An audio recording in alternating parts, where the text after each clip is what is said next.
stop by for the Nintenbyte. You got the Triforce and it feels right. Like Bowser, you can listen all night, singing Peaches until the sun lights. Summer shoots her beam so bright. Master Hand always brings a fight. Catch 'em all and use that fire blast. Put the soul back to visit your past.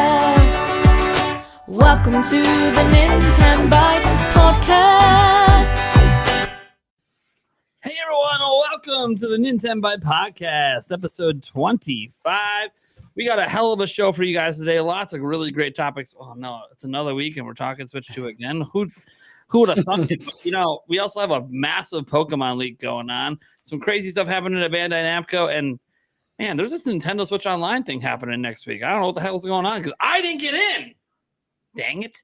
That being said, let's go around the room and introduce everyone. Let's start with our guest, the Geek Apprentice. How you doing? I'm doing well. Thank you again for having me on. First time on the show. Glad to have you on. Thanks for reaching out. You actually were proactive to get on. I'm not used to it. I happened to see it at the right time, and I was like, you know what? Shoot your shot. And I was heavily pregnant at the time, too. So I was like, I don't know how this is going to work out. But it did work out. It's all right. It's all right. Hey, I'm glad to have you on. Hopefully we get you on some more shows. I promise this isn't like the Game Over Jesse show. We actually hit at the same time every week. Damn. Yeah. Jesse knows. He knows. Oh, yeah. I was a co-host for him. I totally get it. It was never consistent. I love him. Yeah, he's a great guy. Shout out to Game Over Jesse's channel over there. He still once in a while pops a video out when he feels like it. I'm going to go right over to Nintendo because it's kind of like a debut for him. Not first time ever on the show. I mean, come on. No. It's Nintendo. Of course, apparently he loves podcasts so much. He's now a new co-host of the Nintenbyte Podcast. Welcome aboard, buddy. Thank you. I just couldn't get enough. You know, I had to come back. Permanently. Just had to come back. I just love it so much here every week. They just wanted to see my face every week. I understand. I am spoken for, by the way. Sorry, sir. I'm here for Eric anyway. Oh, okay. Well, speaking of Eric, how you doing, buddy? Good. Well, as good as I can be, but yeah, good. As good as you can be. You're still holding on to the Brewers, aren't you? Couldn't let them go. No. We couldn't let them go after losing to the Mets. All right. Thunder Stash Gaming up in the house. What's up, everybody? I am excited. We got a lot of good topics today, and I have a lot of theories, so I'm excited to get into these. Yeah. All right. We're going to start it like we usually do with our little topic roulette. Let's let the new man go first. Nintendo Talk. What topic you want to take, buddy? Let's do the Switch Online test. Yeah, all right. There we go. Mm-hmm. Not the bank. You know, every topic's good this week. So let's see here. Let's go to Eric. Which one do you want, bud? I'll do the Bandai Namco. Bandai Namco. Okay. All right. Sounds good. You know what? Should we save the best for last? I think we should. I'll go next. No, I'm kidding. Understand you. What topic do you want? I don't even know what topic. Are you going to leave me with the one I always get left with? That's usually what happens. Well, actually, I was going to see if you want to switch it up. Oh, yeah. I'll switch it up. Cool. Cool. No pun intended. Well, so yeah. the Pokemon Teraleak then. Got it. Yeah. All right. Yeah, I'm usually stuck with the Switch 2 topic. I know. Taking it for once. This is crazy to me. Crazy. All right. The Switch 2 channel's not covering the Switch. No, all right. Let's go ahead and get into our first topic, Nintendo Talk. What we dealing with here? Yeah, so there is a mysterious Nintendo Switch Online test happening next week. We know some information about it. There's only 10,000 people. Only 10,000. Thunderstash, you're me too. Nate? Yeah. I'm kidding. Okay. Only 10,000 people, which is kind of crazy because when they first announced it, they were like, hey, you have 5 days to sign up. And it was literally like within seconds, it filled up. So all we know is that you have to download an app to participate. The app is a little over 2 gigs. And more info drops on the 20th. And the test begins on the 23rd. So I definitely wanted to go around and get your opinions on what it is. Only 10,000 people, 2 gig app. Kind of interesting. So Geek, let's start with you. What do you think this NSO test thing is? Oh, I was just thinking, please don't call on me first. On the spot. Oh gosh, I don't even know where I would begin with it because the app is what threw me off. Yeah, I'll be completely transparent. I have no idea. I read this earlier, but I was like, I have no idea. But I can always claim that it's baby brain that I'm not thinking clearly. Yeah, good. I mean, that's a legit claim. Anytime you just had a baby. Yeah. All right, Eric, let's go to you. I'm trying to talk all out here because like whoever goes first can get all the good ideas. Yeah. Oops, missed opportunity. There's a few different things. I'm hoping that they're just testing out something that they're maybe cohesively bringing all of their NSO to a single app now instead of across the board and a couple different apps. And it's like, why? You can just bring it to one, have some voice chats, things like that in it, and just cohesiveness is what I'm hoping for. That would be interesting. Now, I thought about like social features, because it's 2.2 gigs. It's rather big. I mean, that could be a lot of people go to the GameCube stuff, and it very well could be that. But then they also like want you to have a wired internet connection with your Switch. Like you don't have to, but they suggest it, and I'm like, man, if you're suggesting wired internet, that doesn't just feel like local GameCube games. Even when you're doing online, like they don't suggest a wired connection for an online Switch game. So why would they suggest it for this? So a lot of like bringing things together and adding social features in, local voice chat, messaging services, maybe even some reason they're testing video chat. I don't know why, because they don't have a camera on their system, but maybe it's a feature they're testing for maybe a future system. It could just be like really interesting if they kind of bring that all together. One thing I saw a lot of people pushing, and I think this is just a lot of hopium, the return of Miiverse.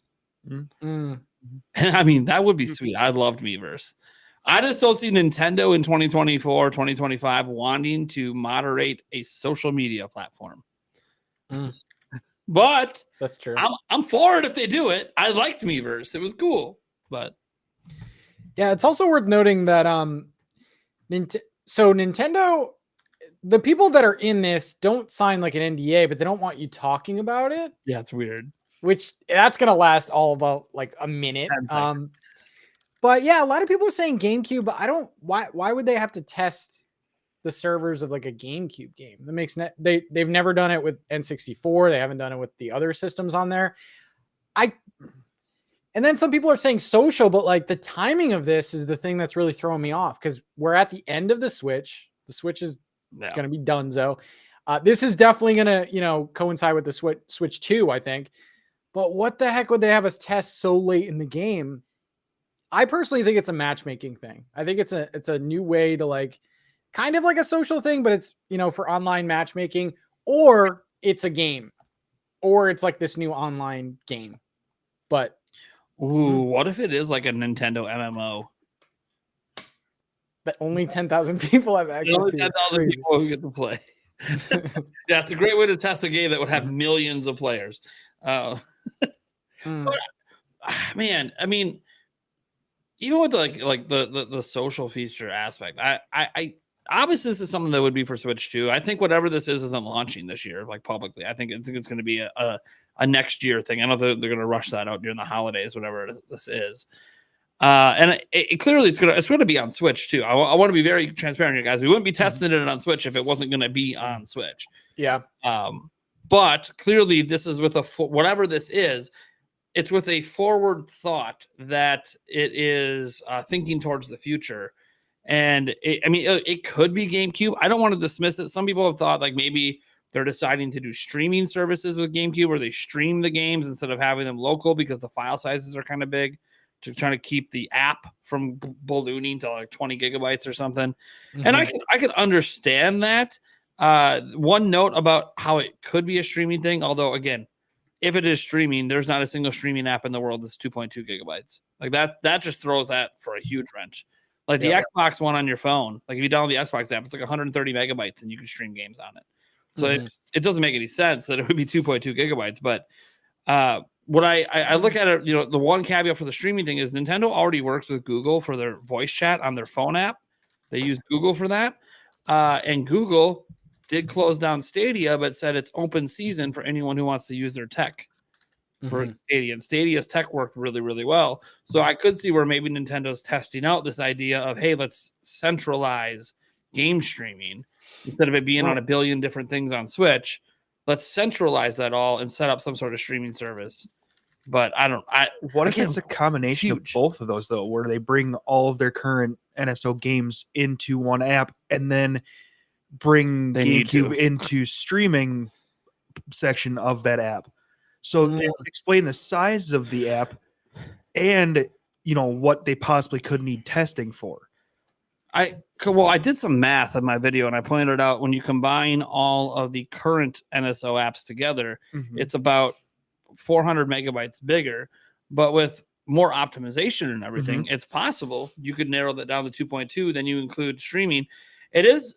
I think there's this pipe dream that I don't know what you guys. I think I'm all for NSO actually all just being a single app instead of having to load separate. Oh yeah, I'm kind of surprised it isn't. Yeah. So that's what this could be, and maybe there's a streaming aspect to that. And I bring this up because one thing to note about this, I was reading the fine print, and it sounds like whatever you're testing, it's for expansion pack members. Whatever this is, so it's not for your base users, your $20 a year users. So this is definitely a premium thing, whatever they're trying to offer. So I don't know. My other theory was, is there a Switch game currently that's 2.2 gigs? Because I'm sure there is, but like maybe it could just be a cloud version and they're just kind of like stress testing it of like a game that's already out, say like Switch Sports or something. They're doing like a cloud version. I don't know why they would do that, but maybe offer that to premium members. Like that brings me back to the Wii U days when they put the Wii Sports U and it was like split up and online with everything. It was a mess. I don't know what they were doing with that. Stash, what are your thoughts on this stuff? I got a lot of thoughts. So for starters, the 10,000 participants, right? When can anyone ever remember when Nintendo's done this? Reached out to us, the consumer, the fans, to do something like this. It's always internal with Nintendo. Always. The only thing close are like the Splatoon tests. They had the ARMS test, but that was open. That was open, and that was just test fires for games that people already really knew about. So that right there throws me for a loop. And then, of course, you got the app, 2.2 gigs. Obviously, that's a large app size. So then you got to start wondering some of the things that you mentioned, Nate, as far as bringing in all of the apps into one app. Yeah, that's a possibility. Do we know how big the Game Pass app is? Oh, the Game Pass app. I actually don't know off the top of my head how big the Game Pass app is. That is something that I fully expect Microsoft to be releasing their games everywhere. Sure. It's a matter of when, not if. Dude, did they add Game Pass to the premium NSO via streaming? That could be right. I would say that would be sick. That was what I was thinking as a possibility. Via streaming on Switch. Yeah. So there's a lot of things, of course, being talked about, right? A lot of theories thrown out there, and I think a lot of them have weight. One of the other big ones, of course, and Nintendo Talk you mentioned as well, was the GameCube stuff. But then when you take into consideration that other rumor about GameCube controllers being put into production, and then you factor that in with the last Nintendo firmware update disabling GameCube controllers, but no other controllers. Why? Why? Yeah, so when you have to do like a workaround. So when you put it all together, it's like, well, what's going on here? First off, why are GameCube controllers or specific GameCube parts for a controller? Why are those in production? I mean, why else would they be? You guys probably own some of the NSO controllers. I got like the 64 controller when that went into production. it came out Yeah. for the N64 games. So I'm like, a lot of people got the email. I got the email for the 3-year anniversary of the expansion pack service. And I signed up for it on day one. I've had it continuously. And as we know, they keep adding to it. And of course, the email said it was going to be next year that they add to it. Yeah, they kind of tease like stay tuned for more updates to this next year. It's like, Yep. And if you read all the other NSO ones, they don't say that at the end. No, they don't. I went back. I've looked at my other NSO emails that I got every year, about resubscribing and whatnot. So yeah, none of them had that verbiage. And so obviously, you connect that to Switch too, and it would make sense. Then you got to ask, like, are we testing something for Switch 2? And we don't know it. They're not going to come out and tell us. No. So when we do this test on the 23rd, it could be a front for something we're testing for the future, and we just don't know. So that was another thing I thought of. It's just very perplexing because they never include the fans, and the fact that they put it behind a gate, right? With, hey, you have to have expansion pack. Oh, and by the way, you have to have it by this date, meaning like you can't sign up for it right now. I don't know if you guys caught that, but it said you had to have NSO by a day before the sign up started. So meaning like, hey, you can't sign up for it right now and then think you can apply. You had to have had it. I'm like, that's interesting. Like, are you rewarding people who've had it? Or you want to make sure like people don't get in that aren't, longtime fans that have been supporting you guys? I thought that was an interesting way to do it. But again, if you're putting it behind the essentially the expansion pack paywall, then it's got to be a service that's going to be most likely only for expansion pack, right? Which, if it was hypothetically Game Pass, they would want that for everybody. That wouldn't be behind a paywall. At least I don't think it would. And then the last thing that we have to kind of bring this all in together with is the fact that we need to, or it's preferred that we connect it with the Ethernet cable. So again, they want to make sure that the internet is working. Whatever our internet setup is, it's working as best as it possibly can. And of course, so like, why else would you have a Ethernet, right? We all know it's better connection. It's not going to drop over Wi-Fi. So basically Nintendo doesn't have to worry about anyone's crappy Wi-Fi setup that they may or may not have, right?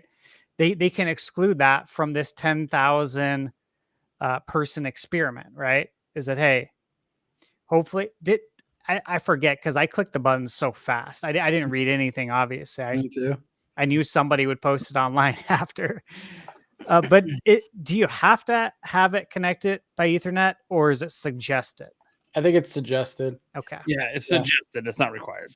So I'm guessing there will be either they'll be able to see how we're connected, right? Or there will be a survey at the end where we state how we were connected. I would imagine. I'm sure there'll be some sort of survey at the end of it for feedback. So with all that information, with the GameCube stuff, again, the GameCube controller going into production, it's like, okay, is that a piece of it? Is that connected? Is it that and more? And again, the social stuff, maybe. GameCube Pro controller, Switch 2, baby. Right? Thing is, I'm not even a huge fan of the GameCube controller, but the analog triggers, that's nice. What's the chance they get 10,000 people to sign an NDA or sign something? No, Zero. Well, zero and definitely zero that nobody's gonna not say anything, right? We all know that's going to happen. People are going to be live streaming it publicly. There's going to be videos out like within minutes of the thing going live. Screenshots all over all social media. Like It's gonna be a stream. Watch me download this. As people app. pointed out that like it's not an NDA, and so because it's not a legal NDA, there's actually nothing negative that can happen if you share it. Just weird they would even say that. Yeah, like they shouldn't even say it at all. Like Nintendo can't be that naive to think if you just ask nicely, people aren't going to put it out there. We have the Teraleak going on. Okay, that's illegal documents getting out there. You think perfectly legal things aren't going to get out there? I just don't know why they want to hide it. Like they have to know it's not going to stay hidden. Like everyone's going to know. So I just don't know why. The only reason I could think like maybe they are not just going to say what it is, because why wouldn't they just say it? Because it's going to get out there anyways. What if it's something they're just not sure they're actually going to go forward with? Like, I mean, it has to be a stress test. So yeah, has to be a stress test, and maybe they also want some feedback on if it's something that people even want to use. And if it turns out that the answer is no, then maybe it's just something that never actually comes out. That's one thing I was thinking about with if it happens to be streaming related. Well, not everyone's really likes that. And if the feedback is, yeah, fuck this, and it's like 9,000 to 10,000 that tells Nintendo we don't want this, they might go, all right, well, then I guess scrap that idea. But it feels weird, though, because if it's at the point they're willing to let 10,000 people from the public in, it's pretty far along to just be like, let's scrap that, Yeah. But then just announce it. I don't expect whatever we're doing to get scrapped because of what you said, though, because I do believe it's that far along. Yeah. It's got to be Switch 2 related. That's the only thing I can think of is like they don't want to officially announce it because it will be announced with Switch 2. Well, yeah, and we'll get into that probably more in the show because a good part of me thinks that we're going to see Switch 2 before this.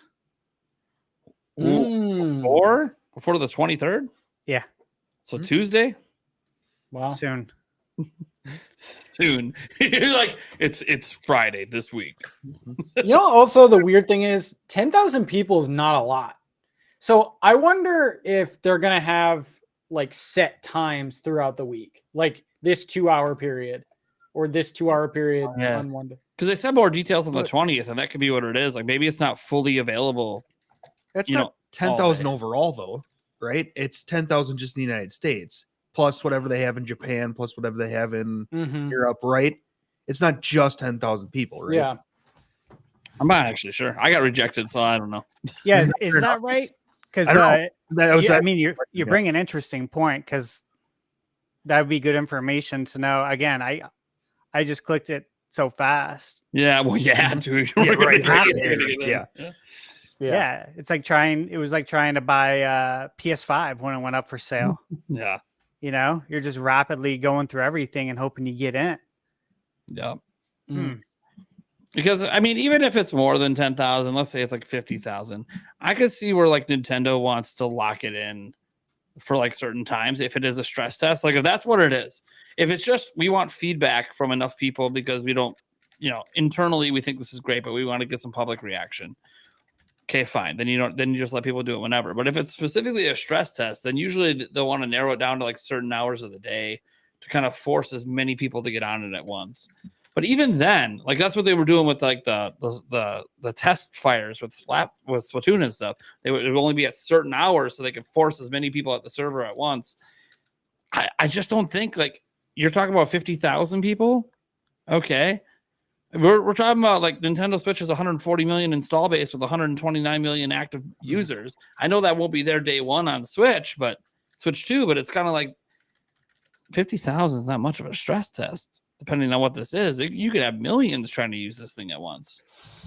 Yeah, Andrew in the chat says, I heard it's 10K for all regions, excluding Japan. I know Japan had like a lottery system or something. Yeah, they did a lottery. So, I mean, could be 20 total, which is crazy that 2 people here got it. Yeah, did that. It's crazy. 2 people here got it. By the way, shout out to Max Not Cool in the chat, the supposed Nintendo employee. He's not. He has he runs the Nintendo Switch 2 Reddit, and they put up a conspiracy theory about how he works for Nintendo. It was hilarious. Anyway, Obviously next week, guys, we'll know what it is and be able to talk about it to a degree. I'm sure we'll be able to talk about it entirely. I'm sure this thing's going to be all over the internet, so I'm not really too worried about heading into the next podcast and being like, all right, Thunder Session, Nintendo Talk. It hasn't leaked. You guys want to blow the load? Like, right? It's not, but it does, I don't think we're going to have to worry about that. There's so many people. Like, I'm just as an example. In my DMs on X, I have had because I put up a thing saying, oh, I didn't get in. I've had over 100 people reach out to me, be like, hey, you want me to tell you everything about this? I'm like, okay, well, if you're just so willing to reach out to someone you don't know to do that, this is going to be all over the internet. Like, it's going to be everywhere. Yeah. It'll happen on like the day of the podcast. The 20th, we'll just know it. It'll be public. Everything is supposed to be told to that. That'll get public. And then after that, when it actually goes live, dude, I'm telling you, someone's going to be literally live streaming it as it goes live because Nintendo has nothing legally in place to stop any of it. So, yeah. So I'm not too worried about it. Next week, we'll have a lot to talk about with this topic and what this crazy thing could be or is. I think a lot of the initial reaction is just going to be, what? That's what it is?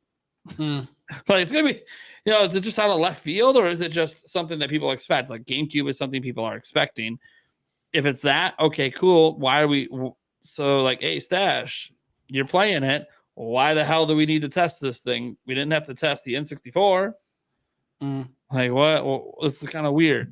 Yeah, that was the other point. I'm glad you brought that up. That was something I want to mention too, is that we've never done that. There's never been testing for any of the other consoles. So why now? Yeah. That's what makes me doubt that it's like GameCube unless it's streaming, but then the 2.2 makes me think it's not. So if it's local GameCube, I don't know why we'd be testing it. It makes no sense to me. I do think GameCube's coming to NSO. Absolutely.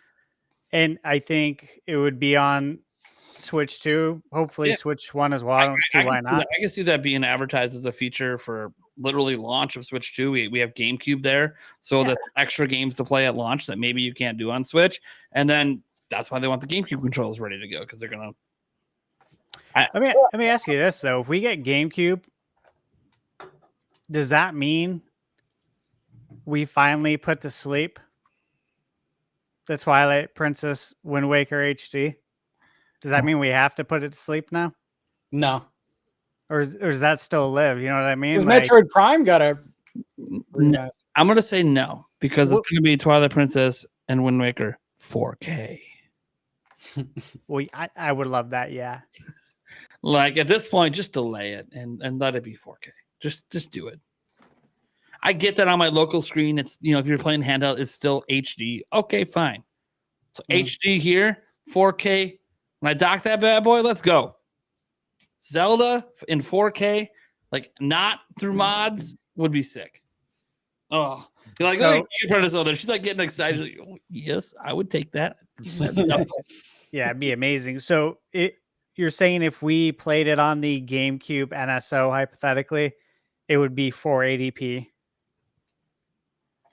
That's the thing. You know what I'm saying? They do upscale a little bit. Yeah, so it's Twilight, of course. Sometimes people forget that came out on GameCube. Yeah. But yeah, it was both Twilight and Wind Waker. So if we played it on the GameCube NSO, do you think Nintendo would be comfortable giving us significantly lesser versions of the game and then saying, oh, if you want the good version, you can go buy it? Well, I think I don't know if they do that. I think it would be like 720p, 1080p, maybe, but just like a base, little upscale there, like they do with all the NSO stuff. But it's still gonna be 4:3. I don't think they're gonna give you the widescreen. Yeah, like there'd be something like that. Leave that out, and it just stays 4:3 because GameCube was mostly 4:3. Yep. They'd probably exclude like 1,000 Year Door. Like, there's no reason for them to offer that. We should say that, but didn't they put Link's Awakening on NSO, and they remade that? Like, that's the thing. Like, they don't care, because here's the thing. It's about the sub, baby. You want to go play the OG? If you get, like, even just, like, 2 extra subs, they're like, all right, it was worth dumping a ROM. Yeah. We're not talking about something that's, like, hard for them to do. It's just once they have the emulators ready to go. So it's kind of... Yeah. NSO is just all about that value proposition and just getting people to sub. It's about long-term. Nintendo... Here's what I'll say about this test next week, whatever it is. Nintendo's taking NSO seriously. I think when they first launched it, they weren't really sure, like if people were going to be all into it, and they got a lot of flack, and it was missing features that Reggie Fils-Aimé promised. Anyone remember on the phone app, we were supposed to be able to go in and do calendar invites and set up play dates with our friends? That was the thing. Reggie said it out loud that you will be able to do this on our paid online service. No, we cannot. In fact, we can't even talk to our friends. It's like they don't exist. So, I think that this just tells me they're taking NSO seriously now, because look, they got a pretty big install base. I can't remember what the exact numbers were at the last financial meeting, but they got a pretty big install base on NSO. And it is the cheapest of all the services, and it's going to keep growing as long as they keep adding more and more to it. So I feel like whatever this is, they feel like this is a big thing that could take NSO subs to the next level for them.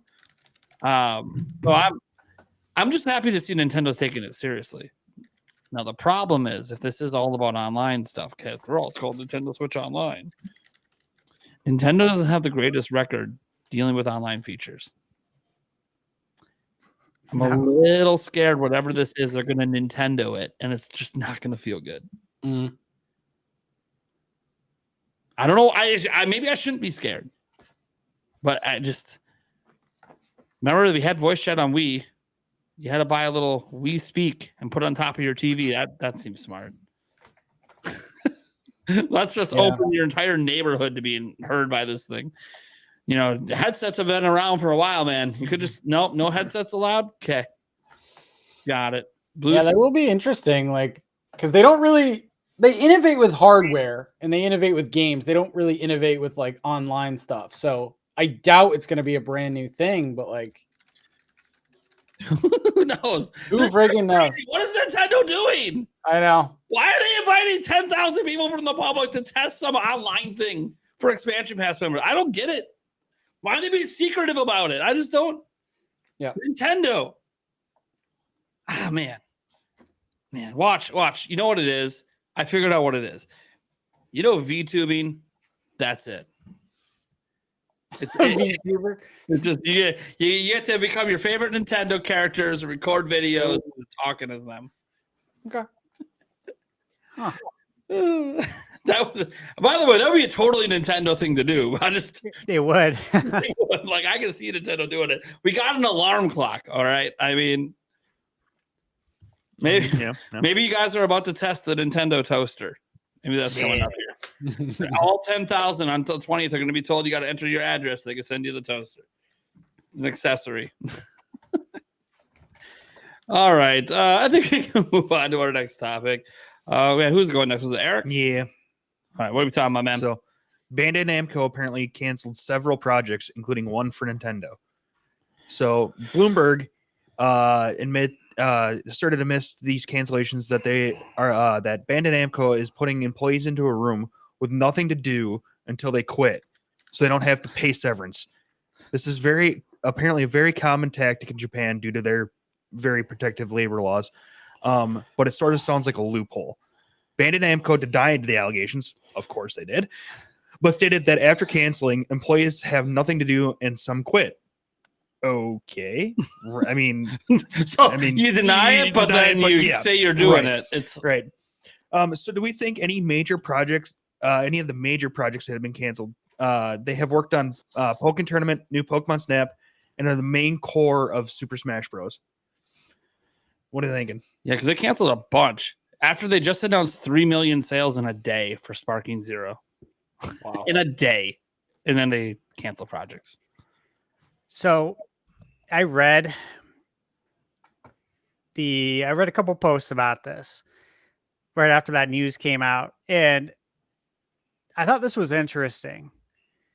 So there's a thing in Japan called expulsion rooms, and they're sometimes used by Japanese corporations in a country with, as you mentioned, some of the world's strictest labor protection laws. But they said employees are typically given no work-related tasks, but are left with the knowledge that their performance will give managers ammunition to cut severance when they do leave. Many employees use their time in such rooms to look for other jobs. That's They're called expulsion rooms. If you're put in the room, you're pretty much being told we don't fucking want you here anymore. That's crazy. Yeah. So I thought this was like very interesting wrinkle after that news came out, because the first thing I thought is like, is this a practice in Japan? You know, like It is. it a common thing that obviously here in the West we don't do that? So maybe it's something they do there in Japanese culture, and sure enough, yeah, they do that, and it's called an expulsion room. So yeah, pretty interesting.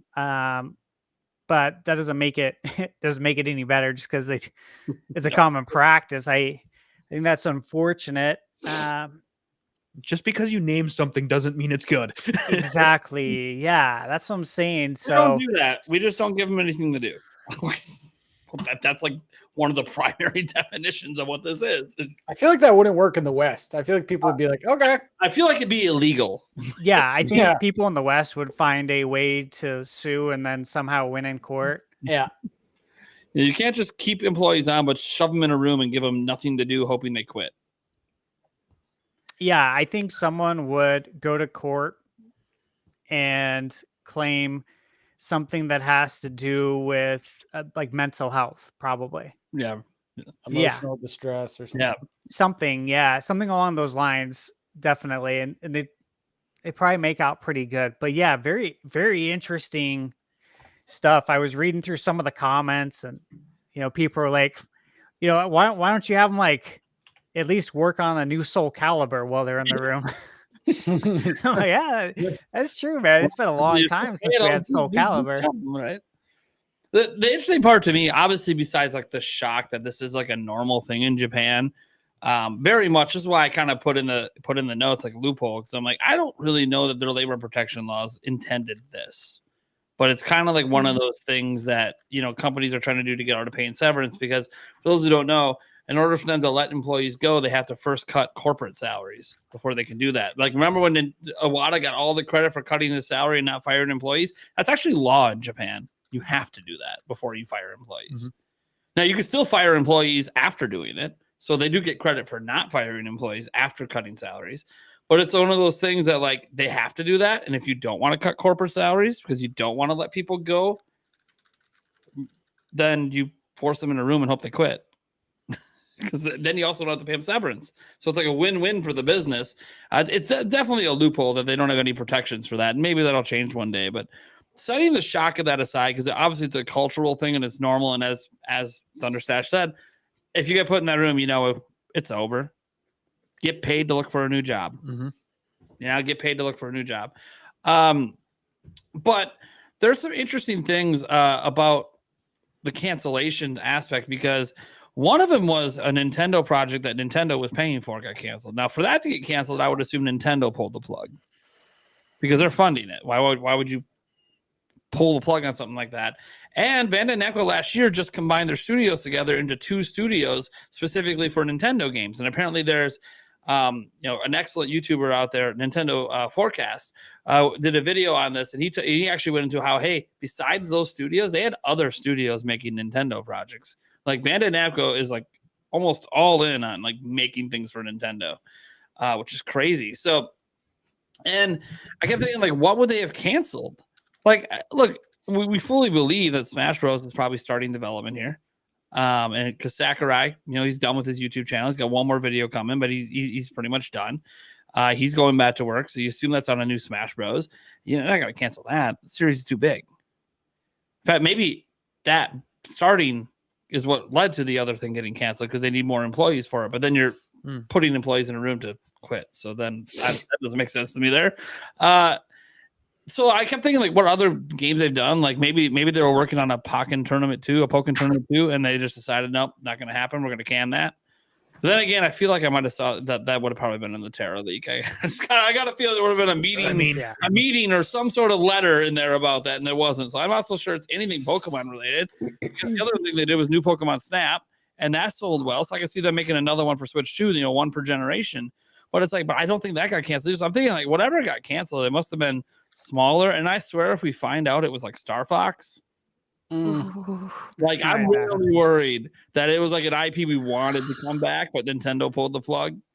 Because by the way, F-Zero. Nintendo pulled the plug on Bandai Namco supposedly earlier, taking Metroid Prime 4 away from them. So like they're trying to trust them with some of their big IP, and like Nintendo's not afraid to pull that plug. So if it was like something like Star Fox, and we find that out, like it gets leaked out there from some employee that gets let go, it's gonna be like, oh man, that's gonna hurt because we know it ain't being made anywhere else. So like, what do you think this could be? Like, because I think Bandai Namco is involved in so many different Nintendo projects. Yeah, my first thought was Pokemon, but I feel like we would have heard it in the. Yeah, in the I feel like because of the Teraleak, it's like we would have had an email or something. I kind of am with you. I feel like it might be some weird one, which is a shame because like we've been dying for a Star Fox, but it also could be like F-Zero, Kid Icarus, something like that. But it's a shame because you look at new Pokemon Snap, and that's the best looking Pokemon game by far, and I think it's one of the better games. So yeah, it's a shame. Could it be something else though? Could it be like a Dragon Ball Z port to the Switch or something like?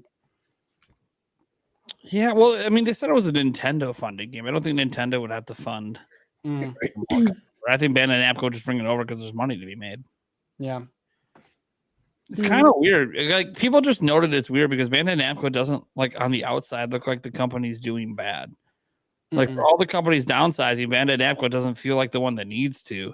But canceling several projects, I mean, that always feels like, hey, we're trying to save money right now because our finance. Here's the thing: the fiscal quarter is coming up. Maybe, I mean, this is what it all is. They just know, hey, yeah, we sold 3 million of this, but our finances are about to be really bad. And we need to show our investors that we've already done something about it. So we canceled projects. We didn't fire anyone. We canceled projects. Yeah. But hey, it could be something small too, like an eShop game or something like it. Yeah. My first thought was a joke answer, not actually to be taken seriously. But my first thought for some reason was, "Hey, you Pikachu." Hey, you Pikachu. I loved that game, even though I had no idea what was happening in it. I was like 5. Dude, hey, you Pikachu, that takes me back. Oh man. Man. That's the thing. I just don't know what they could be working on.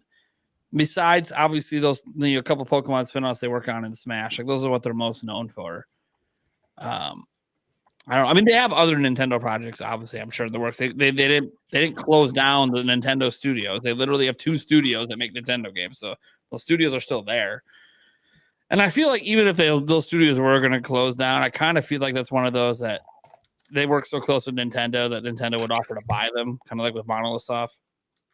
Be kind of like, hey, you guys make our games. Why would we get rid of you? That doesn't make any sense. But man, I don't know. This is just a funky situation. Obviously, the thing that's caught everyone off guard is the fact that like this is normal in Japan to like just incentivize employees to quit by driving them insane by giving them nothing to do. Like, look, a lot of us would like to get paid for doing nothing, but a lot of us would like to commute and public transit and go to the office and just sit there with nothing to do for 8 hours and then go back home.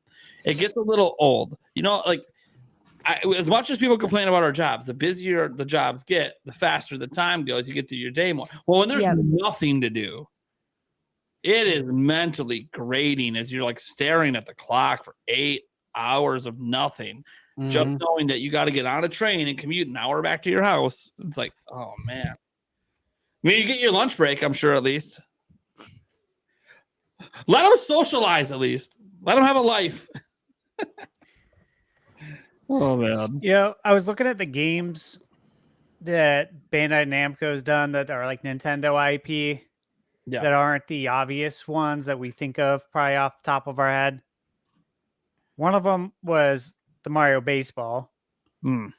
So Mario Sluggers on Wii. That was one of them.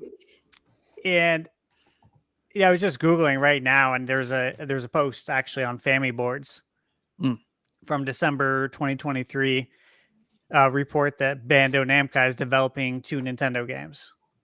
So I wonder if it was one of those. The first thing I thought was, okay, could it be Kid Icarus? But I don't think Kid Icarus will get cut. I do think they're working on that. I think Kid Icarus is going to return, but I don't think that's a cut game, Yeah. especially because Sakurai, his involvement. I don't think he'd be very happy. Yeah. I think you want to keep him happy with the way that guy works. No, I'm pretty sure Sakurai can do whatever he wants. Yeah, I think Nintendo wants to keep I mean, him happy though. well, He's a workhorse. He said he told Nintendo in one of his videos, like, "Hey, if I do think we can make more Smash, but I got to go in a new direction." And it's like, okay, Nintendo's just gonna let him do whatever the fuck he wants because he is Smash Bros. Yeah, he's earned that trust from not only Nintendo, but I think the entire lot of Nintendo community.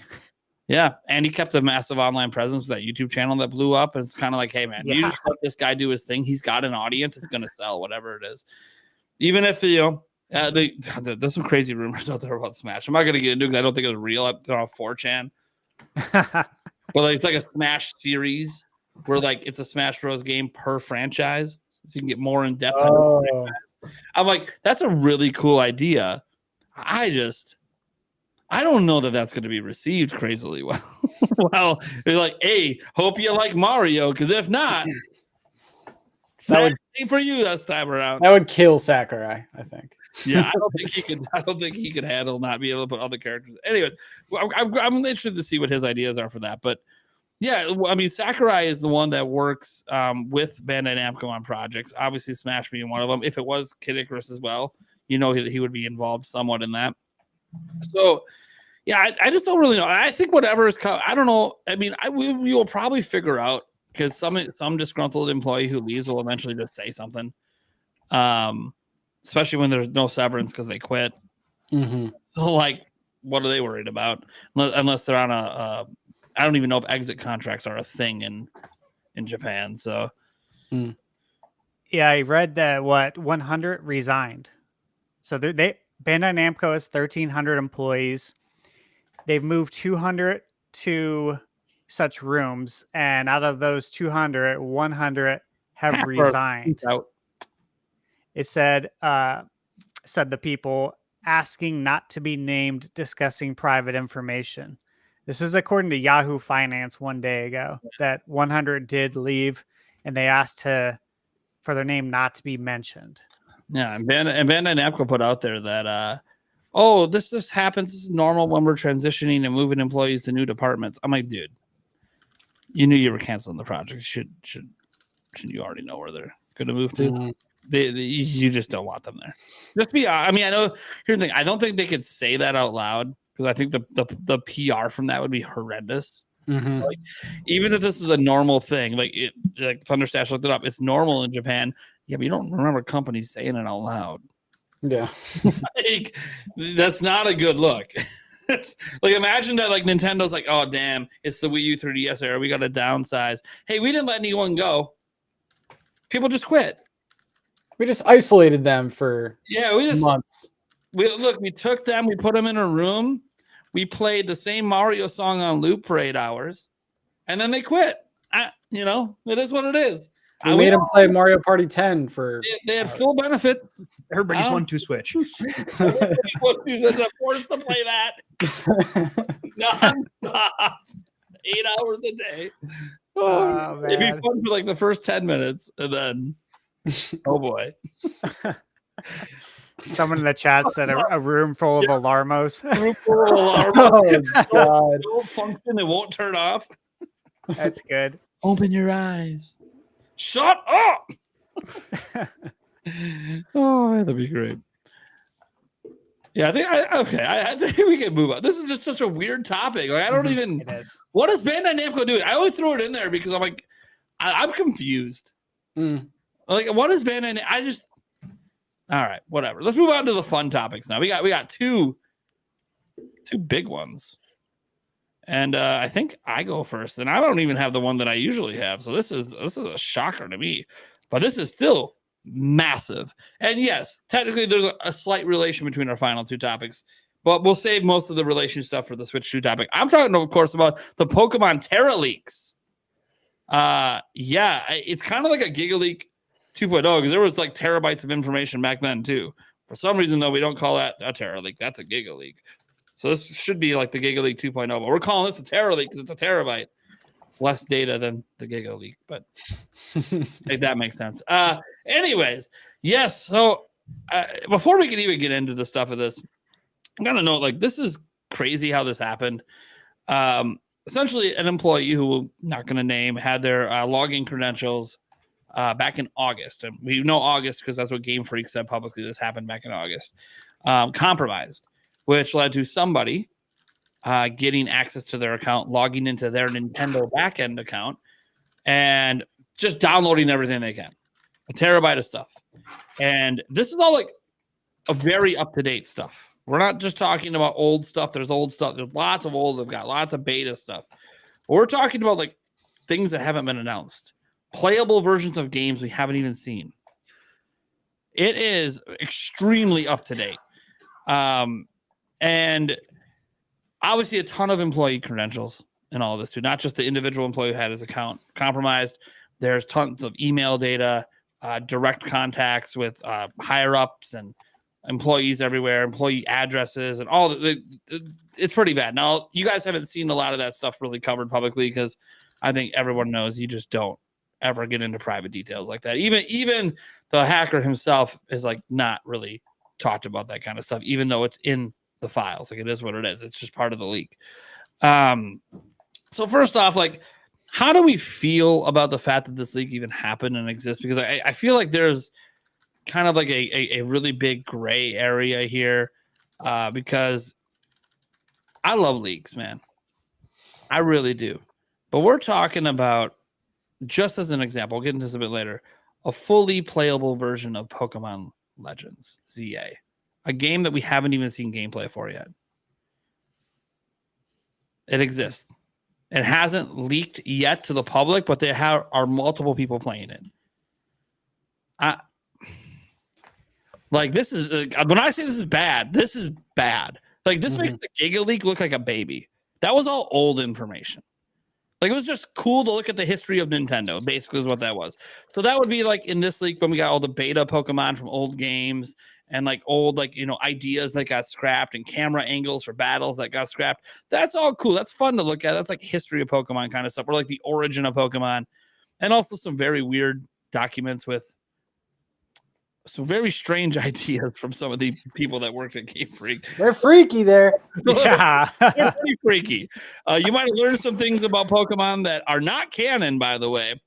But some of the ideas behind some of the Pokemon, little. So what you're saying, Game Freak isn't just a name; it's an attitude. It's an attitude. Absolutely. Might as well just call this the Freak Leak based on some of that stuff we had. But how do we feel about that this happened? Because like this does to me make the Giga Leak look like a baby. Like this is massive spoiler territory for shit that we shouldn't know about.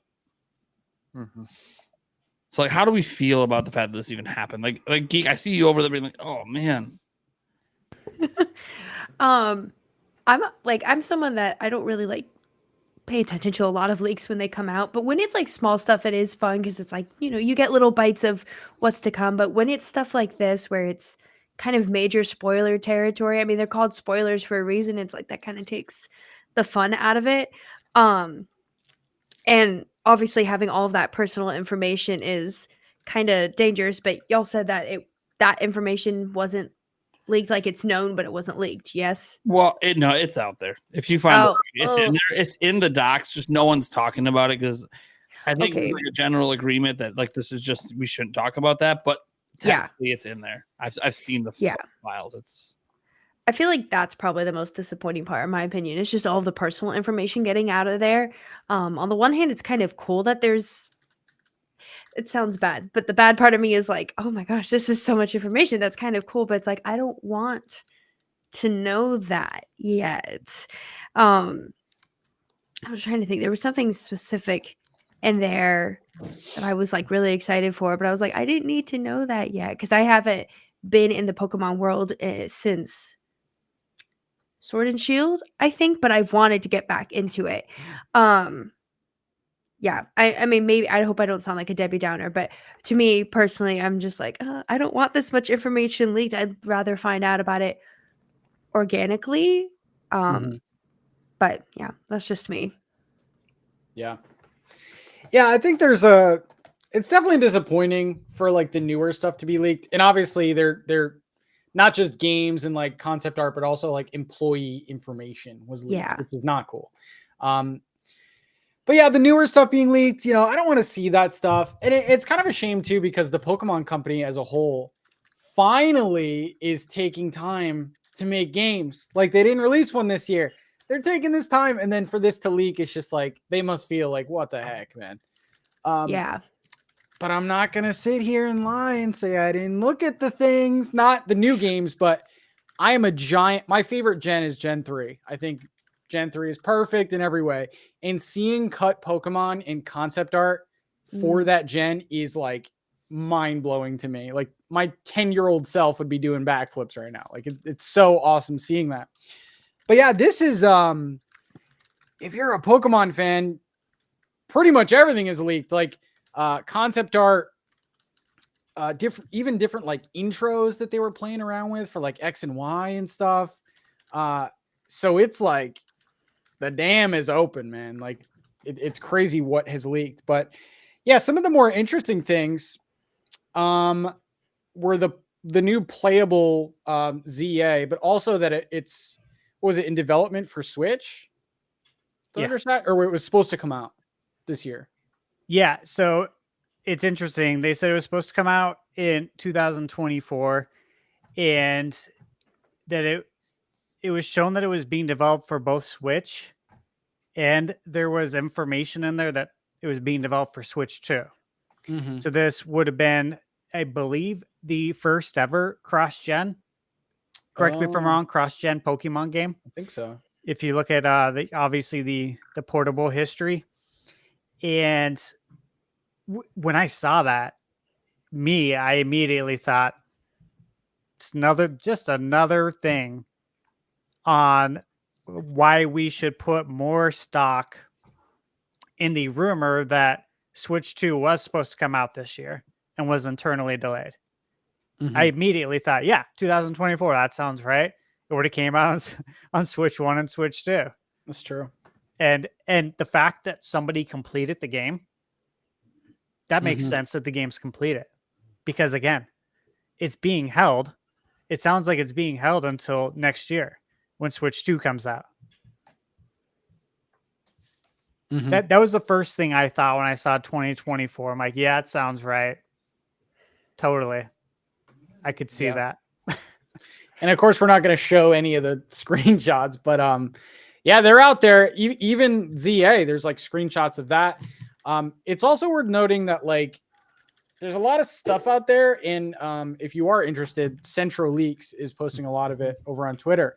But even they are like retracting some things because they're getting misinformation about like fan edits or like lost in translation type of thing. So yeah, the floodgates are open, but it's still hard to know what's real and what's not. But I think the coolest thing is the concept stuff, concept Pokemon.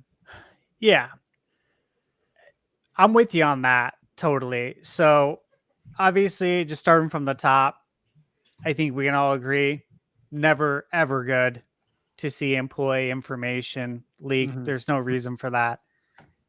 Nobody wants that. Nobody cares except for probably the black market that wants to steal your identity and make your life a living hell. There's no reason for that. None whatsoever. That's unfortunate. And, that this happens all the time with leaks, right? So many networks have been hacked. Xbox has. PlayStation Network has.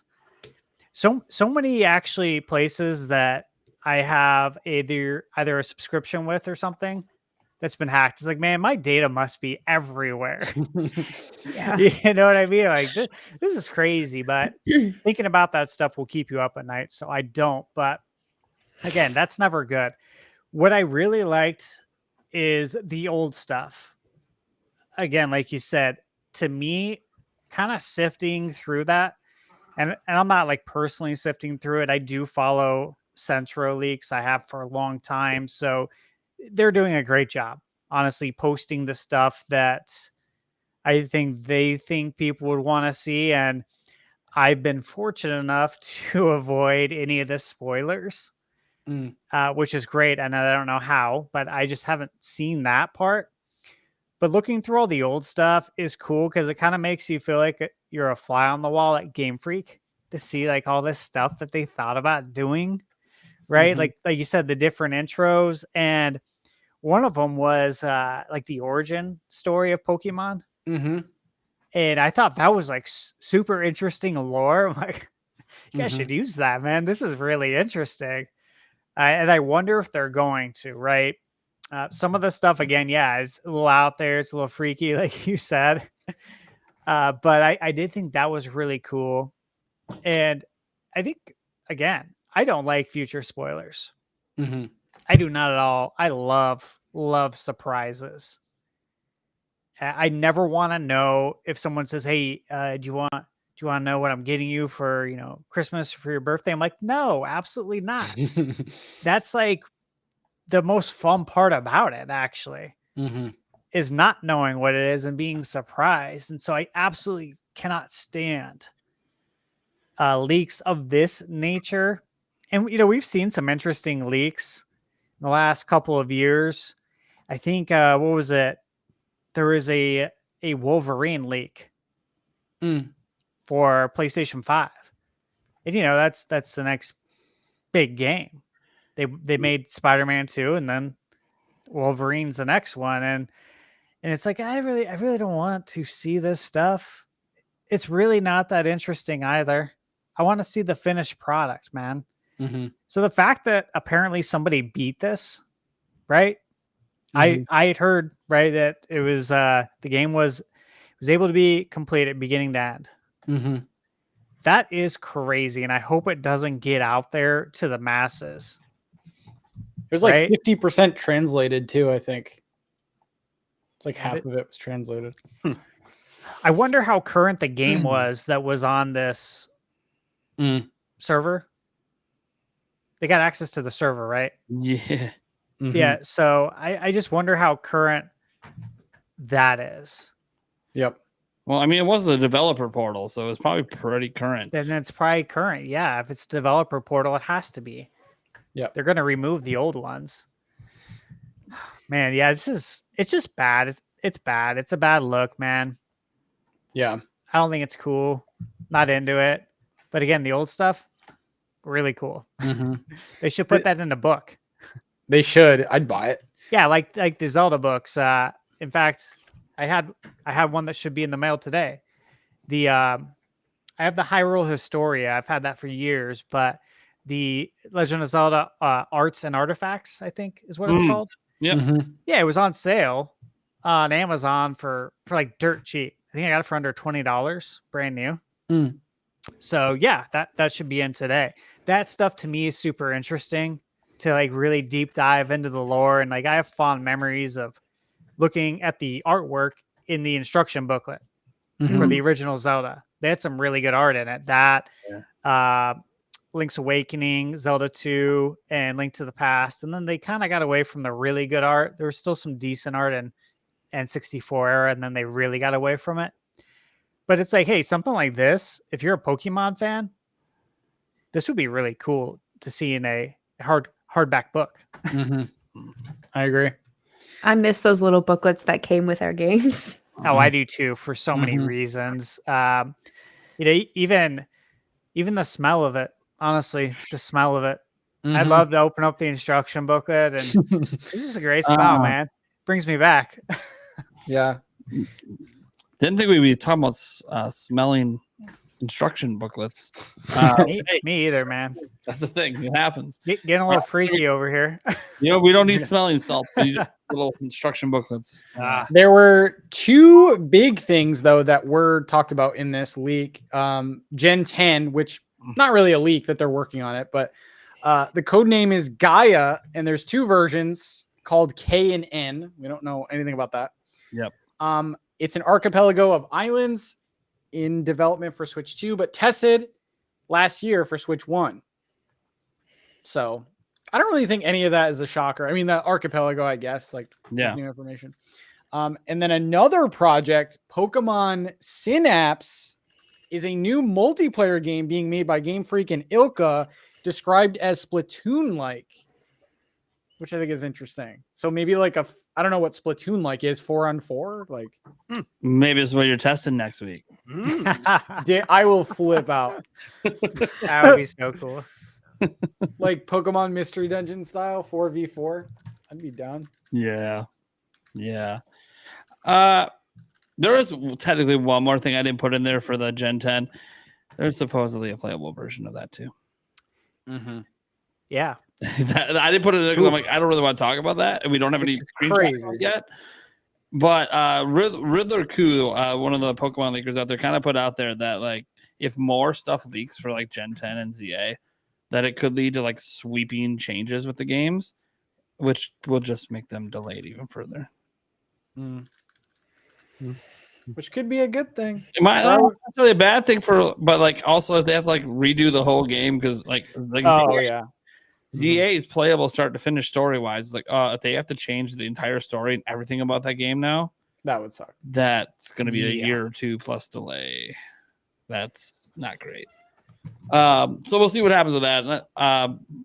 There was some well first off, what do you guys think of like that Pokemon multiplayer game? I feel like Gen 10 we don't really know anything about. KNN don't really mean anything. And so even speculating on Gen 10, it's on some islands. Some people think it might be Greece or whatever. Like that's cool, but we don't really know. But what about this idea of a multiplayer Pokemon game? Because we have some out there, but we don't have anything that's Splatoon like. That's for sure. I like the idea of it. Yeah. Make it free for online members. You know, free to play. Yeah. How would that work? I don't even know, but make it work. No, I don't even know. Like Splatoon, I'm like, okay, Splatoon, so they're spraying with paint, but like technically you can kill players. So are we like trainers that each throw one Pokemon out and we just all run at each other and it's like an all-out brawl, trying to capture the flag or something? It would probably be something like that. That would be insane though if you think of all the Pokemon abilities. Mm-hmm. Like, dude, just teleport, man. Dude, I got the flag. I teleport. That's true. I win. But that is, man. There's a lot of potential with some of this stuff. Does anyone else have thoughts on that? Because like I can't even imagine what this would be. I just like the idea of them trying something new with Pokemon, which not to say that they haven't been, even though I didn't play them myself. What I saw of Arceus, I genuinely don't know which one it's supposed to be. And Scarlet and Violet was it. They were definitely trying new concepts, and it seemed to be working for them. And my brain went to, obviously, it would be something way better than this, even though I love the nostalgia. Pokemon Stadium is the first multiplayer Pokemon I think of. But calling it Splatoon, like, I don't know. I just feel like that opens up a lot of different possibilities. And I think many of us that grew up with Pokemon, especially if you watched the anime, always wanted a Pokemon game that the battles felt like the anime, which I recognize would be difficult to do, but it'd be crazy if whatever this multiplayer game is kind of has that feel to it. Because again, just growing up with the anime, I always wanted my Pokemon game battles to feel like the anime. So it'd be awesome if that could happen. Yes, we need the trainer shouting in the middle of matches as they pause for 5 minutes. Dodge it. Just use the microphone from Hey You Pikachu. Yeah. Now, did the leak say originally, and maybe it's been like translated or something, that it was going to be a MMO? That was a mistranslation. It's not a mistranslation. Okay. Yeah. That had me interested. Yeah. Pokemon MMO would be cool, but that's off the table. That'd be crazy. Do you think they would do a Splatoon-like game? Just Nintendo's just so specific about how they do things. Like, for example, with Mario Kart, we don't have another racing game because they want Mario Kart to be the racing game. The racing game. Which is why we do still have F-Zero, but as a NSO game, I think that it is fan service for the most part, but it also might be planting a seed and reintroducing it right to the younger generation. That way GX hypothetically remastered could sell.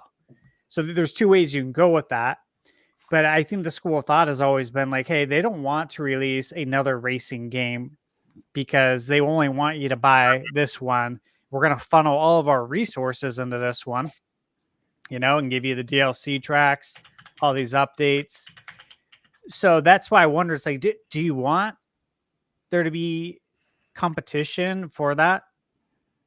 Because, I mean, they really seem all in on Splatoon. And Pokemon can do whatever it wants. Yeah.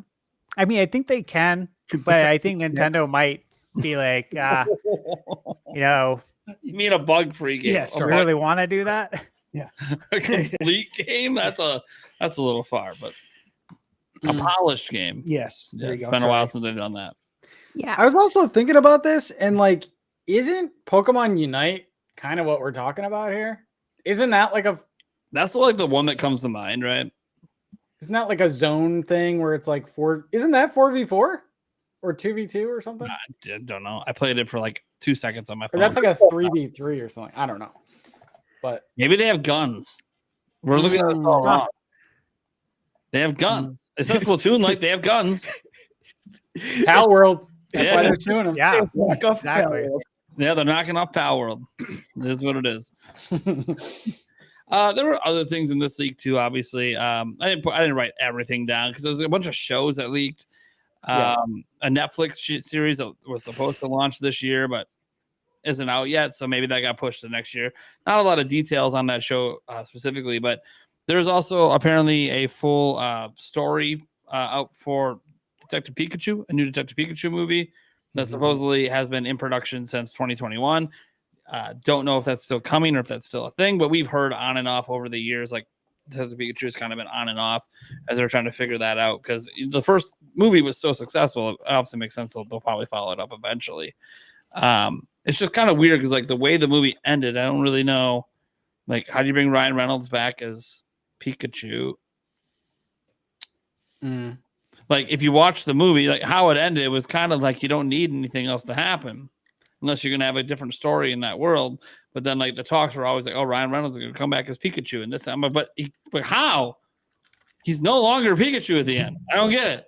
A prequel. A prequel. That's, yeah. Like, something's going on. Because, like, you have to have Pikachu in Detective Pikachu. Can't call it Detective Pikachu without the Pikachu. It doesn't make any sense. Anyways, that's not for me to worry about. That's obviously for the story writers out there. But I like I think some of the movie and show stuff is interesting. And I was probably touched on earlier. There's like the most recent leak from this whole thing was like a massive art dump, just a massive art dump. And that's the kind of stuff that I don't know why they don't sell books with that stuff in it. Yeah, we were talking about the concept art. And stuff. Like, I just don't get it. Like, you have several gigs of this stuff. Like, why wouldn't you? This is free money. Literally free money. And it doesn't even matter now. It's like 20 plus years old. Dude, the Zelda team figured it out. Sell your art. When the game's out, sell your art, man. Who cares? Make bank. And they're like, nah, we're good. Dude, you don't even have to put text in it. It just has to be a book with a bunch of art. Like, I don't get it. Whatever. The Pokemon company does their own thing. You figure out if all they love money. I just don't know why they don't want all the money. What are you doing? Yeah. I feel like if I was a decision maker of a Pokemon company, I'd make a few different decisions. It'd also be kind of cool to see like a documentary on how they came up with the Pokemon concept and things like that too. Or did they already do that? No, they didn't. No. Was that part of the leak? There's a thing in the leak about how Pokemon was founded, like the origin story of Pokemon. And it is it's not terrible, but let's just say humans and Pokemon were pretty much the same thing at one point. Ooh. So that was a thing. And there's some things that happen with the gods, and suddenly now humans are separate from Pokemon. I don't know. The origin story isn't like, it's not one of those, it's not one of the funky stories where like a Pokemon is autistic or another Pokemon is potentially a pedo, the way it's described. Some weird stuff going on with these Pokemon stories. The origin one doesn't go quite that funky, but it is a little awkward. There's some suggestions in there of like humans and Pokemon maybe doing it.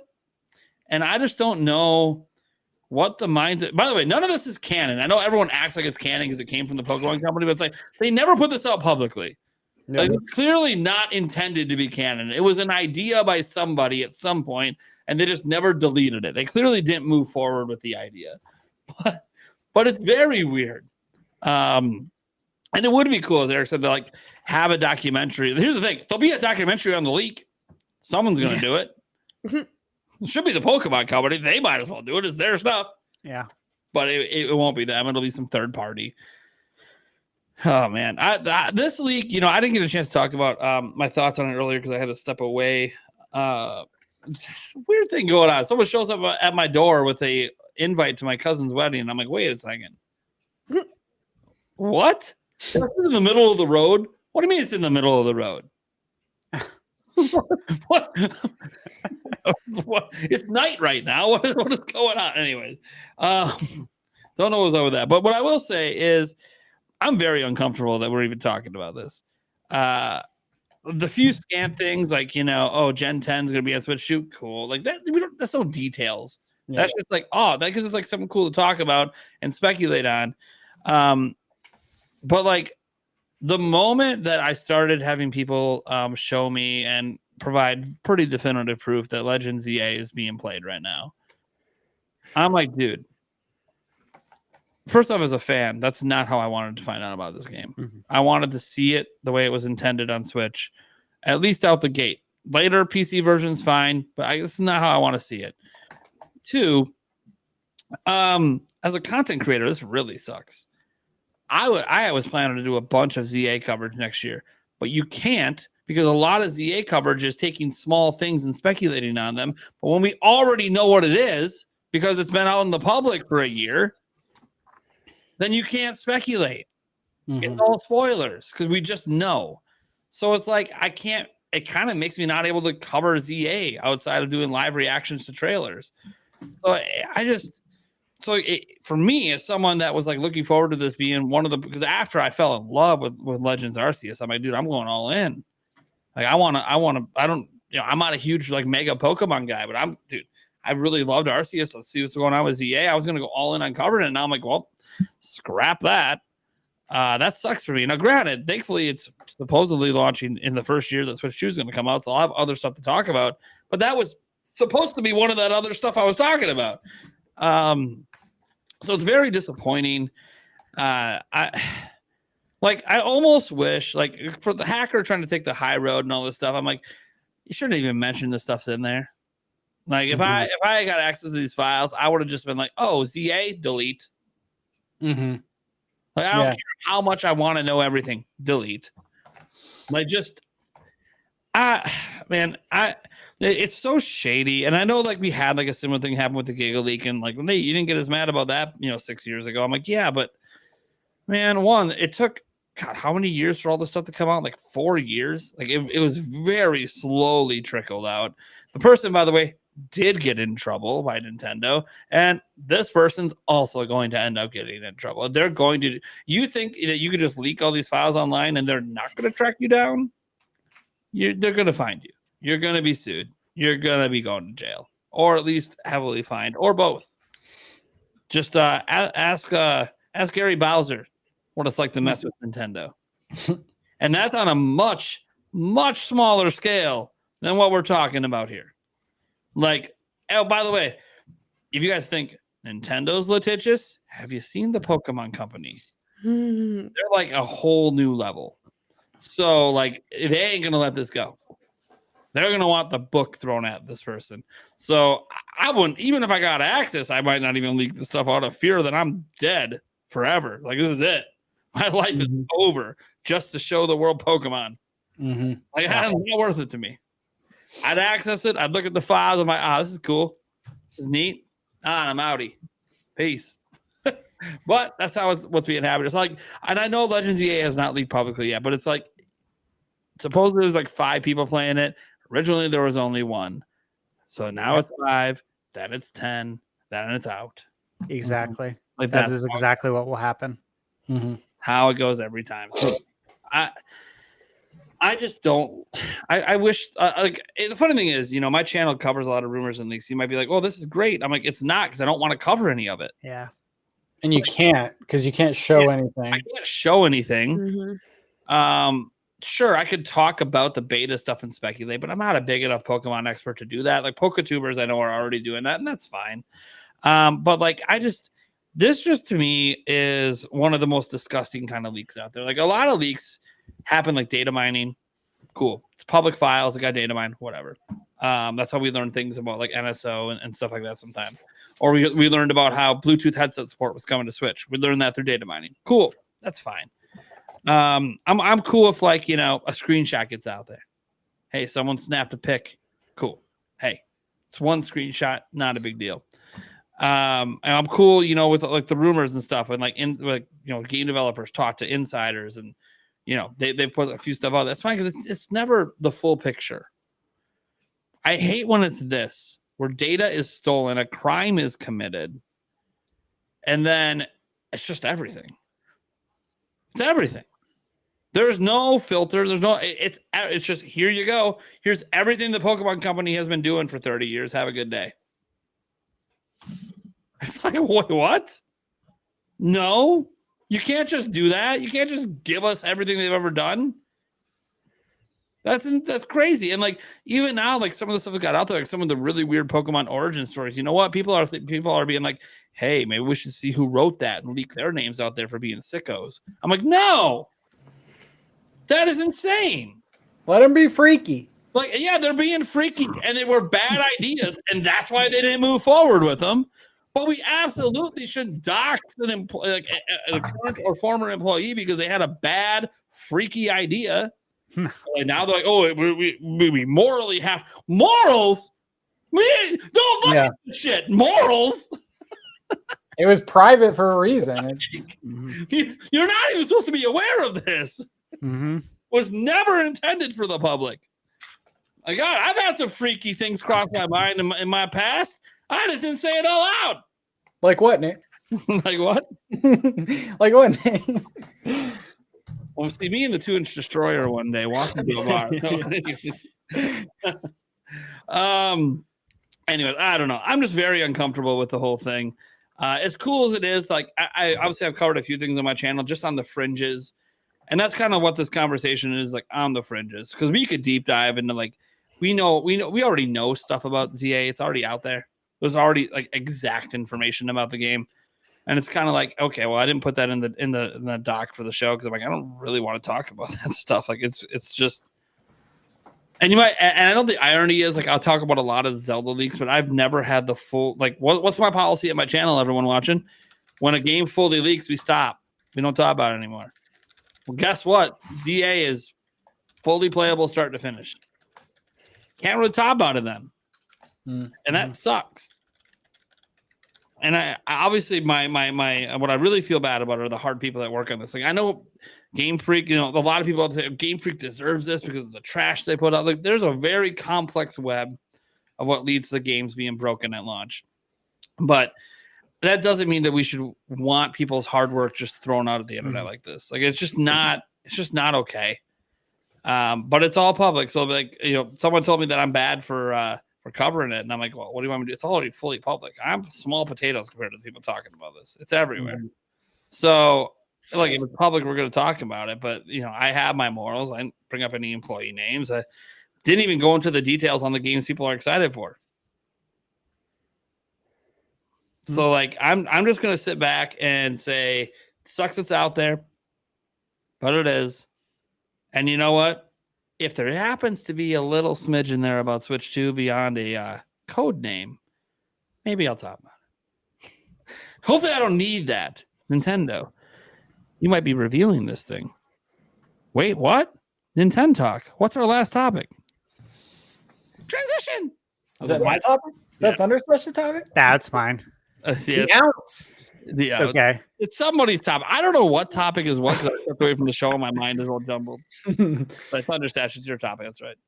Yeah, so let's switch to reveal stuff. There's a lot here. And I have a lot of speculation on this too, so I'm excited. So we'll start with the first part.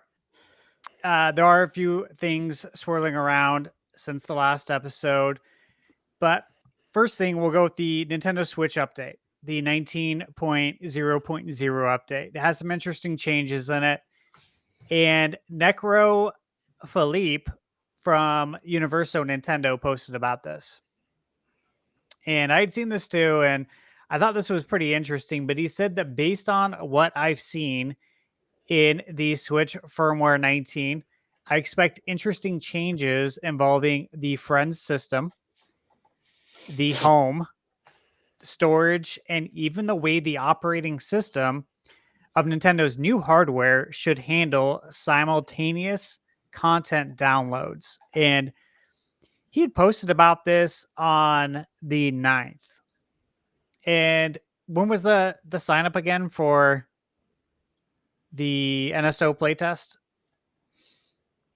I don't know when the sign up was. Was it last Wednesday? I think so. Yeah. Yeah. And so his message came out in the morning about this, and it just happened to like be at the same time. So it got me to thinking, wonder if like any of this has anything to do with the NSO stuff. Odds probably low, but it still made me think that's interesting. Both of these things just happen to be right in front of my eyes at the same time for me to look at. I'm like, I wonder if there's anything that we can look at here. But what do you guys think about that? Updates to the Friends system? I mean, for me personally, I'm like, yes, please do something, right? The homepage, is very basic. I mean, it works fine. It's very basic. And then the storage and then the multiple downloads. So are there anything there that interests you guys? Geek Apprentice, what do you think? The one thing I would love is to bring back the home screen skins that we had like on the 3DS. I downloaded so many of those and I would change them all the time. That'd be really exciting to have those back. Right now I basically just have dark mode because light mode hurts my eyes. And I don't know specifically what I would want for like the Friends stuff to be updated. I just know that it doesn't feel great right now. And I know part of that is because Nintendo is supposed to be like a family-friendly system. And so they have to have a lot of restrictions. It can't be like Xbox and them where you can just kind of talk to anyone because that's how they market themselves. Those are pretty much my thoughts. And I actually have to go. So I'm glad you called on me because I was like, I need to go. Perfect. I thought that was coming up soon. I don't know how. Do I just say goodbye? Yeah, you guys take a moment and like, if you have any upcoming content or anything you want to tease, let people know about your channel. Oh yeah. So I cover 3 main topics on my channel. That is The Legend of Zelda, Animal Crossing, and Hunger Games. Very, very different things. I've been MIA because, as alluded to in the beginning, I did just have a baby literally a month ago today, actually.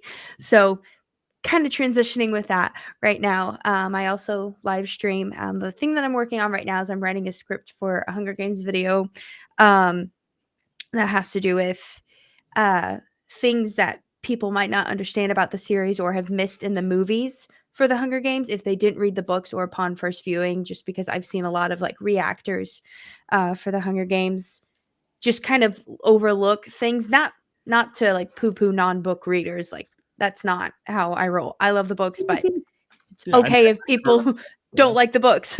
That's fine. But yeah, kind of going through like what are things that you might not realize about the series if you only watch the films one time through. So that's what I'm working on right now. Awesome. Cool. Look forward to that one. So I've never read the books, so I watched all the movies. I'm just saying. Sounds like the movie for me. All right. Well, thank you so much, Geek Apprentice. We'll have to get you on another time. You go be a mommy. I will do that. Thank you so much for having me on, and nice to meet everyone too. Nice to meet meet you. you. Have Nice a to meet great you. night. All right. Bye. Hi. All right, Stash, what are we doing? All right, Nintendo Talk. What do you think, man? Yeah, it's kind of hard to like pinpoint one thing because the Switch is so basic. And I mean it runs the home screen runs well, but I actually do agree with the themes. I think themes would be awesome. And of course the new system is going to probably look a little bit different too. Yeah, I'm trying to think of what Friends things I would want. I think anything. Yeah, honestly. Anything but Because what it's we so have. bare. Yeah. What we have now is what? Like, you can tell what game your friend's playing at the moment. Yeah, you can be Yeah, join them. best friends with them. Yeah. I can see your play hours if you let me see them, I guess. And that's only if it works, because it doesn't always work. Mm-hmm. And hopefully you didn't transfer switches to it. You didn't upgrade a switch, because then a lot of it's wiped. Mm-hmm. Yeah, the friend system is not great. I already didn't like that they went back to friend codes. I can get over it, but it's kind of like, but on Wii U, we didn't. It was just like everyone else. I didn't need a friend code. Just needed an email or a username. Yeah. Okay. So, but I don't think they're going to change that. I think that's pretty much locked in because they went away from that and rebooted to Nintendo accounts. Because I think it'd just be too much work to take it away. I think they feel like it's more secure and safe. Fine, whatever. I can get over friend codes. We've had them for so long. It's kind of like, it's just Nintendo's thing. But it's just anything like obviously, we talk about messaging friends and stuff like that. But like even being able to like hop in a game with your friend, like if they're playing a multiplayer game, on other systems, you can kind of hop in if they're playing a game that could allow you to do that. Like if someone's, as an example, new Call of Duty game coming out, right? That comes to Switch 2. Cool. Well, you see your friends playing and they're in a public lobby, be like, hey, I want to pop in that lobby with them. I want to load in and play with them. Like that would be just really, really cool. Obviously the other big feature is like local voice chat. Like they do technically have voice chat. It's just through a phone app. Mm-hmm. Yeah, if they actually like integrated it in without that. Yeah. Like I don't. It's just a lot of things need to be just readjusted. It would also be kind of cool if you could like. This is something that I've always wanted. Compare game progress, and not necessarily through achievements. Or find like a way where like you can be like, oh, you and your friend are both playing Echoes of Wisdom, and you want to race to see who beats it first. Well, hey, how far are you in the game? You gotta say it's cool to talk to each other, but like, what if it's someone that you can't talk to? Mm-hmm. So it's like, hey, it'd be cool if I could just look and see like, oh, you're X percent in, or you've completed X percent or whatever. I know that's kind of like achievements, but I don't know. Even if it was just something like for a Zelda game, it could just be like, hey, how many dungeons deep are you? It could just be like, oh, this person's got been through 3 dungeons or 4 dungeons. Okay, cool. Just to give you like a general idea, and it can be different for every game. And again, I know an achievement system can kind of fix some of that. But then that depends on the game and what achievements you set for the game, because achievements aren't always progress achievements. Sometimes they're just doing random bullshit in the game. Yep. So I like it's just anything other than what it is now. Like what it is now is so bare bones. Yep. I'm with you. I just want an improvement there, and I do think themes would be cool. I think there's an opportunity there. I do think it's easy money as well. For Nintendo. Animated themes would be cool. Yeah, people like the themes. They're popular on 3DS. Yep. I think the idea too, like they brought up the idea of simultaneous downloading. I was very curious about that because when I think about that, like when I'm on a computer, I'm just downloading as much shit as I want all the time. But on Switch, it's one thing at a time. You gotta wait. But it's like that on the other systems too. Like they make a download queue. They don't really let you download multiple things at once. Now, some of them will let you download while playing a game, and that would be something that I would like to see Switch to have. Like, hey, if I go to eShop and I install a huge game, while that's downloading, I would like to play a game. Right. A lot of times when I play, it stops the download until I stop playing. So then I just have to stop playing the game. Like I'll give an example. We have an issue with Yulia's Switch right now where the memory card reader doesn't work anymore. So like we can't put a micro SD card in. And she likes to play Fortnite. Well, that's the entire internal storage of the base Switch. So whenever it needs to update, it's always like a 9 gig update. Well, it won't download because there's not the available data. Because what Fortnite does, and a lot of games do this, is it'll download the 9 gigs and then overwrite the game files, but it needs that 9 gigs available. So she has to delete Fortnite entirely and re-download it, since the new download file on the eShop will have the update already in it. And so while she's doing that, she would love if she could just play her physical version of Tears of the Kingdom, except every time she loads that up, it stops the download of Fortnite. So she has to sit there for an hour and a half waiting for Fortnite to reinstall and can't use her Switch. That is something that I would definitely like to see improved with that. But I don't know if that's the thing with simultaneous downloads. Like, you can have download data in a game versus also downloading a game at the same time. Maybe you can download multiple games at a time if you have the internet connection. Like, if you have a wired connection, it's really just the network card on your dock that's determining how much you can download at once. Because most people, like, I don't know. I don't even know, like, what's the be, because, like, other systems don't really work that way. On PC, it's literally just downloading everything you want, and it all just downloads at once. But what's the point, though? Yeah, the only thing I would think of is if you're, I got one point for it. Yeah. If you are transferring Switch to Switch 2 and bringing your whole digital library over, maybe you don't want to wait one game at a time and just have, like, 2 or 3 like download at once. Oh yeah. I mean, that'd be the only thing I could think of. That does make sense, but that'd be like the one time that I would even care about something like that. I think queuing it up would be good. Sure. But he's talking about the simultaneous downloads. Yeah. Okay. I mean, guys, correct me if I'm wrong here, okay? If I download a game and I'm just downloading one and my internet speed is 50 megabytes per second. So it's going to download it at 50 megabytes per second if I'm not using anything else in my network. That's what we hope. Yeah, right. Hypothetically. Okay. Say I want to download 2 games at once. Now they're both downloading at 25 megabytes per second. We still get to the same destination at the same time. Am I wrong to think that?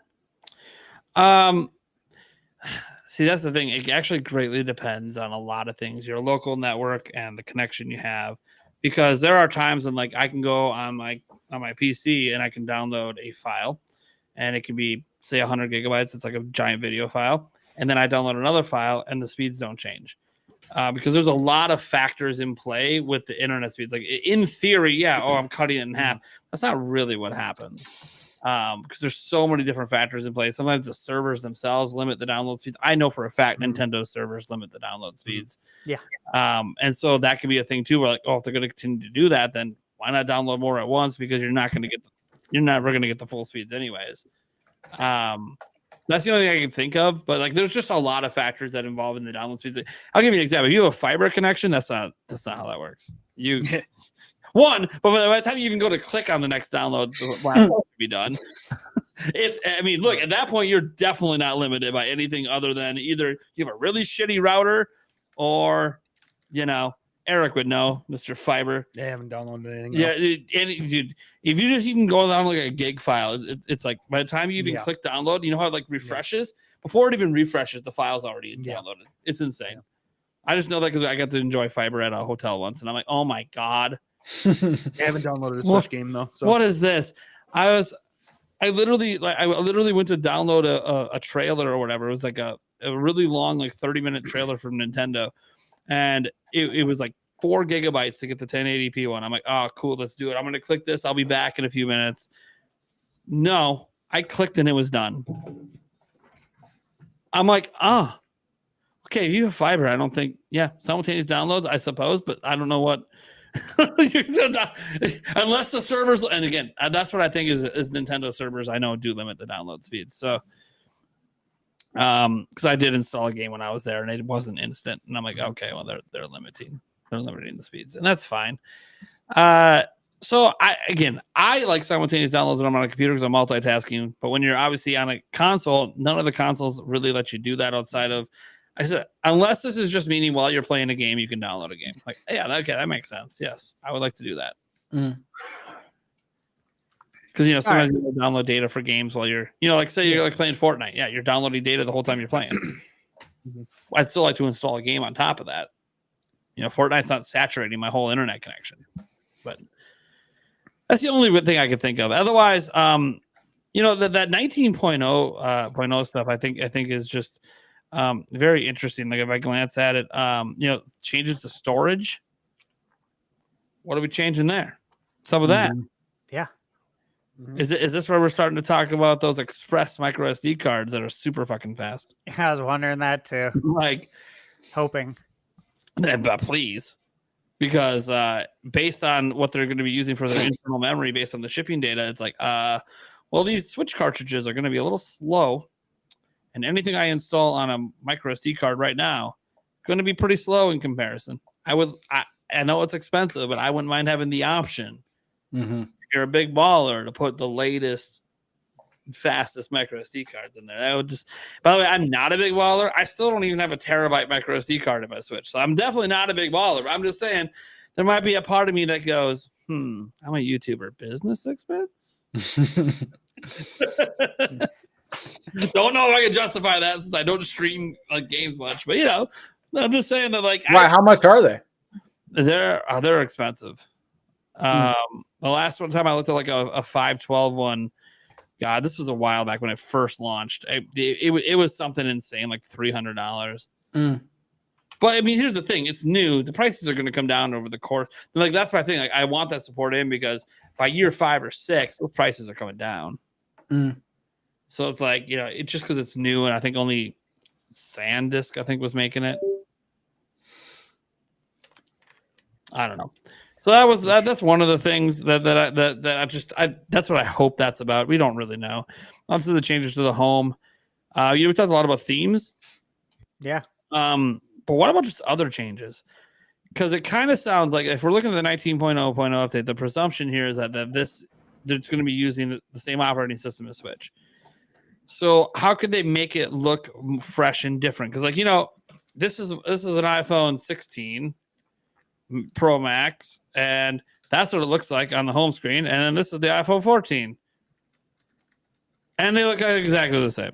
Yeah. And I feel like Nintendo might want some differences when you load in, so like you could just tell at a glance that, oh yeah, that's Switch 2. So like I'm thinking, like, could they have a double row of games on the home screen instead of one? Could they have more data about the like a lot of us have seen a lot of the fan mock-ups of like different UI concepts. Some of those ideas I like more data on your game when you're on it. You can have like your hours played right there, you know, combined with like last time you played, and just have it right there. When you're just, you know, going through each icon. You know, one of my favorite ones is like, you know how like it pops up in the corner and tells you what your friends are playing right now? What if I could see that as little icons below each game icon on the home screen? I can see what my friends are playing without having to like go up to a friends list and look at it. I can just tell at a glance if I know their avatar. Hey, my friends are playing this right now. Like, hey, let me hop in. Oh, dude, a bunch of my friends for some reason are in Mario Kart right now. Let's get in there. Let's go have some fun. Stuff like that, like just little UI improvements. And just I feel like, you know, the Switch UI is great because it's very you know, basic, right? It's very basic, very bare bones, and I like that because it's all about getting to the games. I just feel like you can give us more information on the game. Like, see how it says like this playing icon, like, oh, I was playing Fortnite. Have something that tells me my friends are playing there. Maybe I think maybe the icons at the bottom, there should be less of them. Like the Nintendo Switch Online icon is completely useless since you have to load all the apps to you. It's like they have this idea to combine everything, but they didn't. So like maybe do that. That would be great.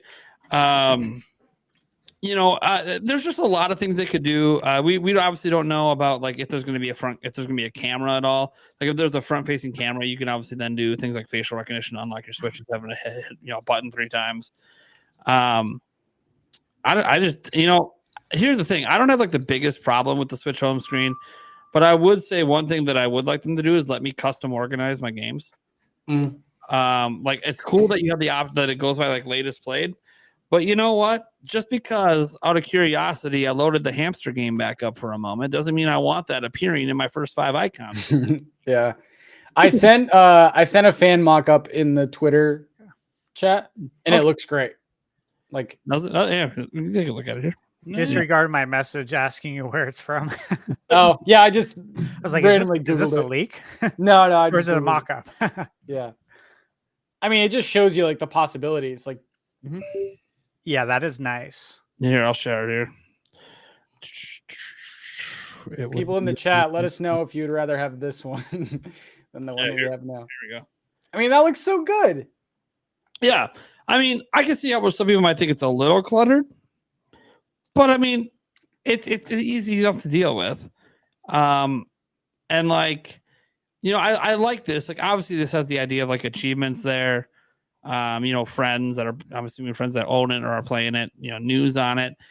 But I do. It still just provides information.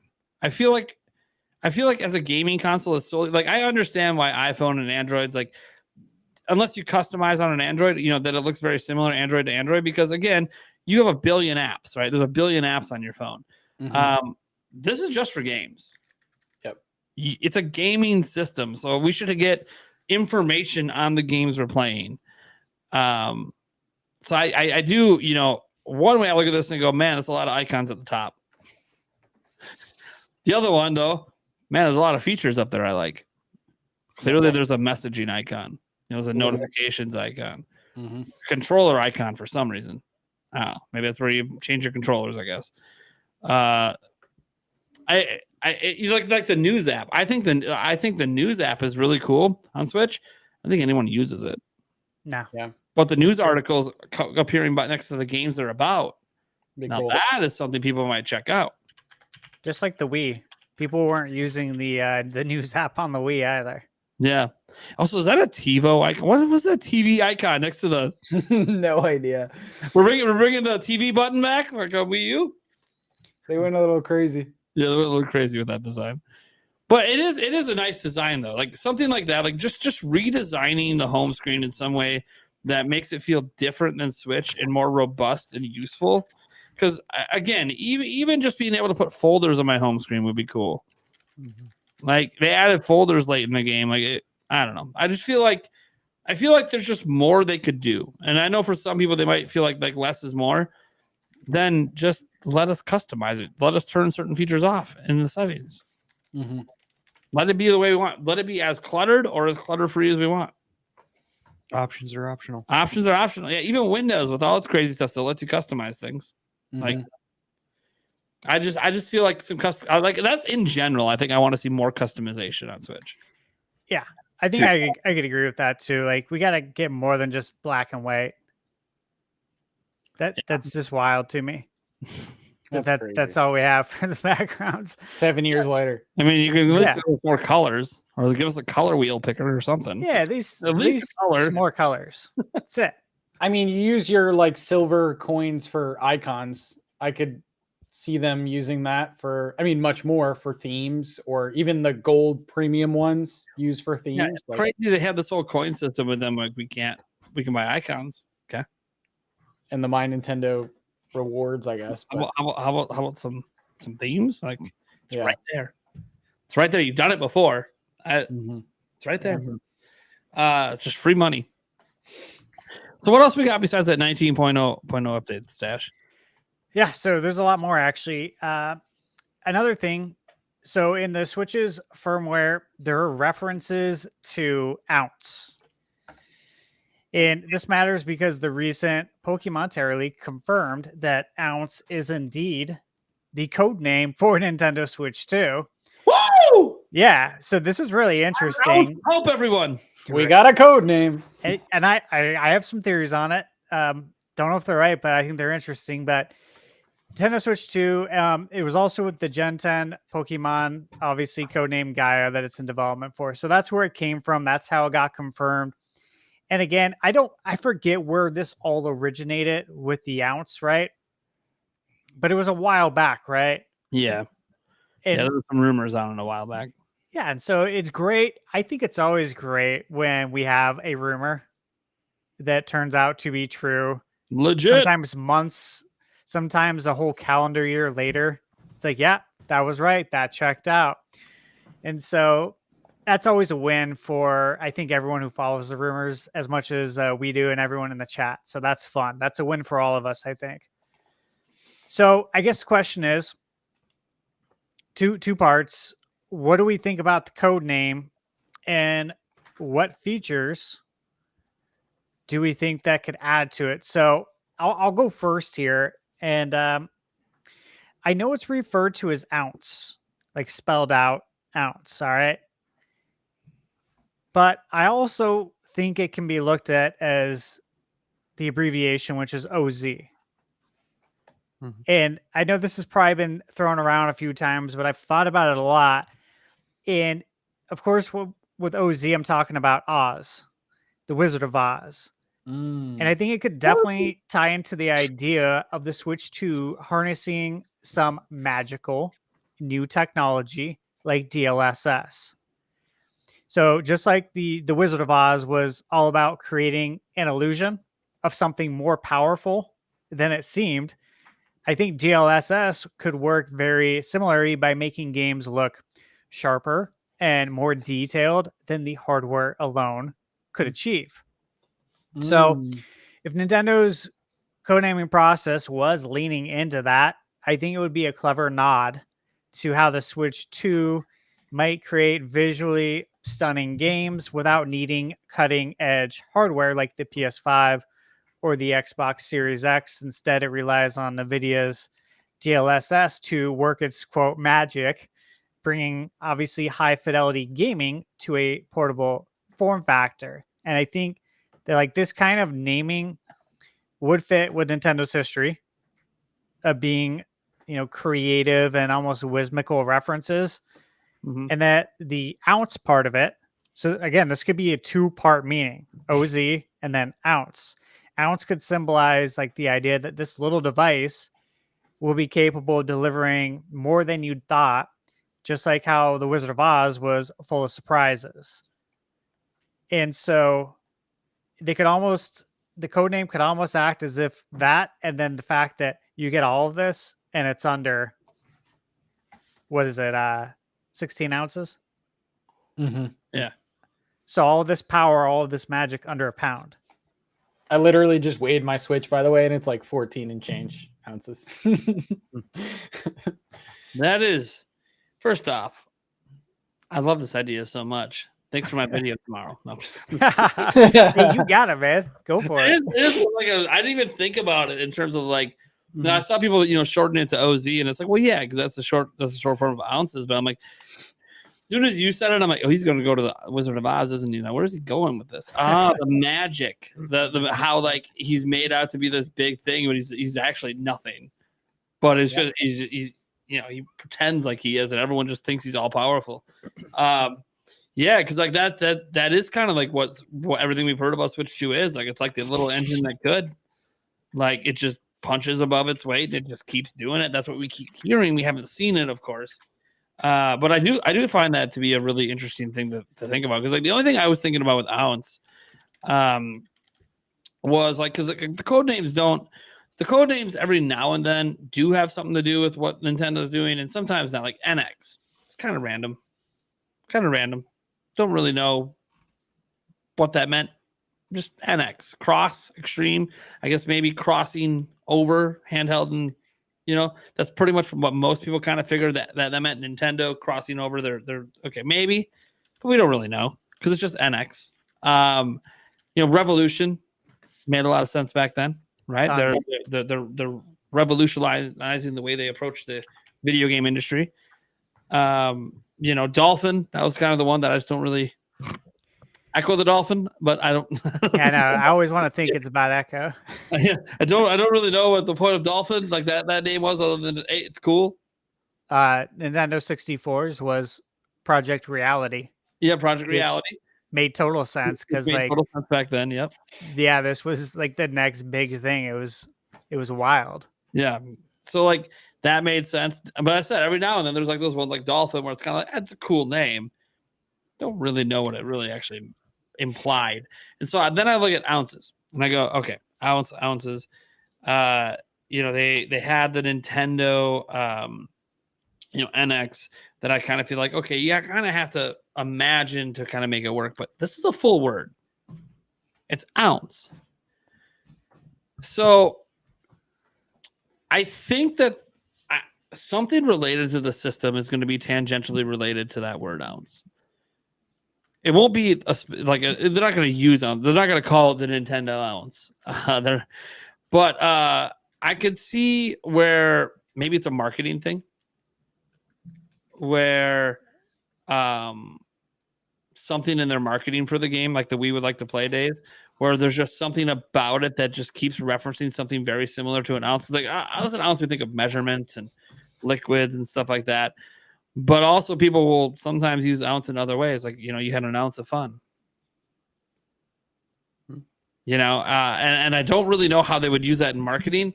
But That's not a lot of fun, though. Yeah, it's not a lot. It's only a little bit. So a little bit. Yeah. An ounce. So I'm just trying to think of like outside of the shortening it down, going with the Oz thing and being like, okay, that's cool. But then why would they just call it the Nintendo OZ like they called it the Nintendo NX? Like, why are they specifically saying, no, we got to spell out ounce? So like, I don't know what it is, but I just know there's something related to that word in its original form, not shorted, that means something. And until it's revealed, it might be obvious once it's revealed. Once it's revealed, there could be some feature, some unique thing that you're like, oh, ounce. Oh, that makes sense. But I can't even think about what that would be. The thing I was seeing was the Switch code was NX, OLED was NY. You add 1 to each of those. O is after N, Z is after Y. So, yeah. I mean, there's that, but then call it OZ.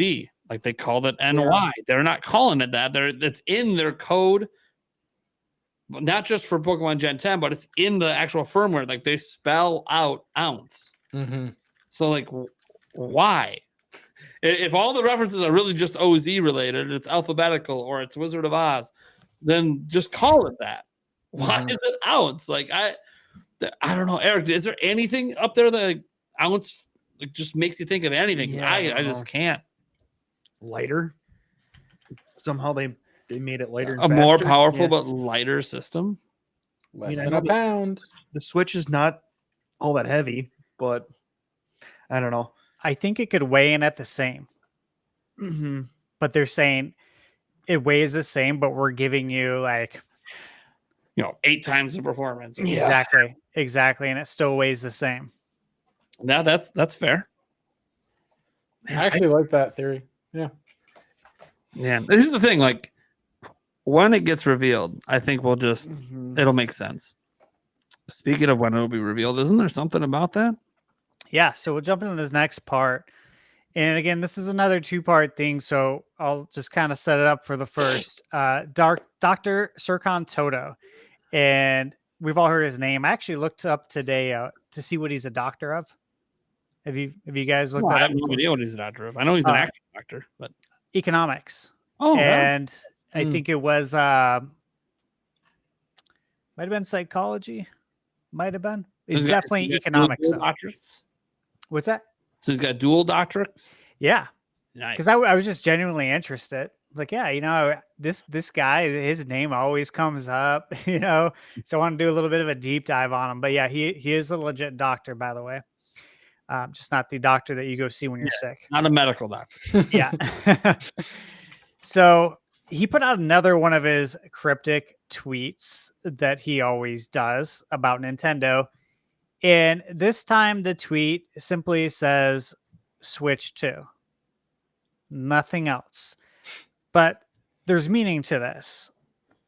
And in the past, he teased Zelda announcements within 2. There's that number again, 2 weeks of them happening. And so you got to ask, like, does this mean anything? Because his tweets they're always cryptic for a reason. Okay. And he is a Nintendo investor. Yep. He goes to the meetings. He goes to the investor meetings. So he's not going to do anything that would put exactly his status or anything as an investor in jeopardy. And I don't think he is the type of person. I don't know this guy personally. None of us do. But gut feeling, intuition, I don't take him as someone who's trying to troll the community. I think he genuinely loves probably Nintendo, wouldn't do that. He's probably not into that. And probably does not want to waste his time doing that personally. Yeah.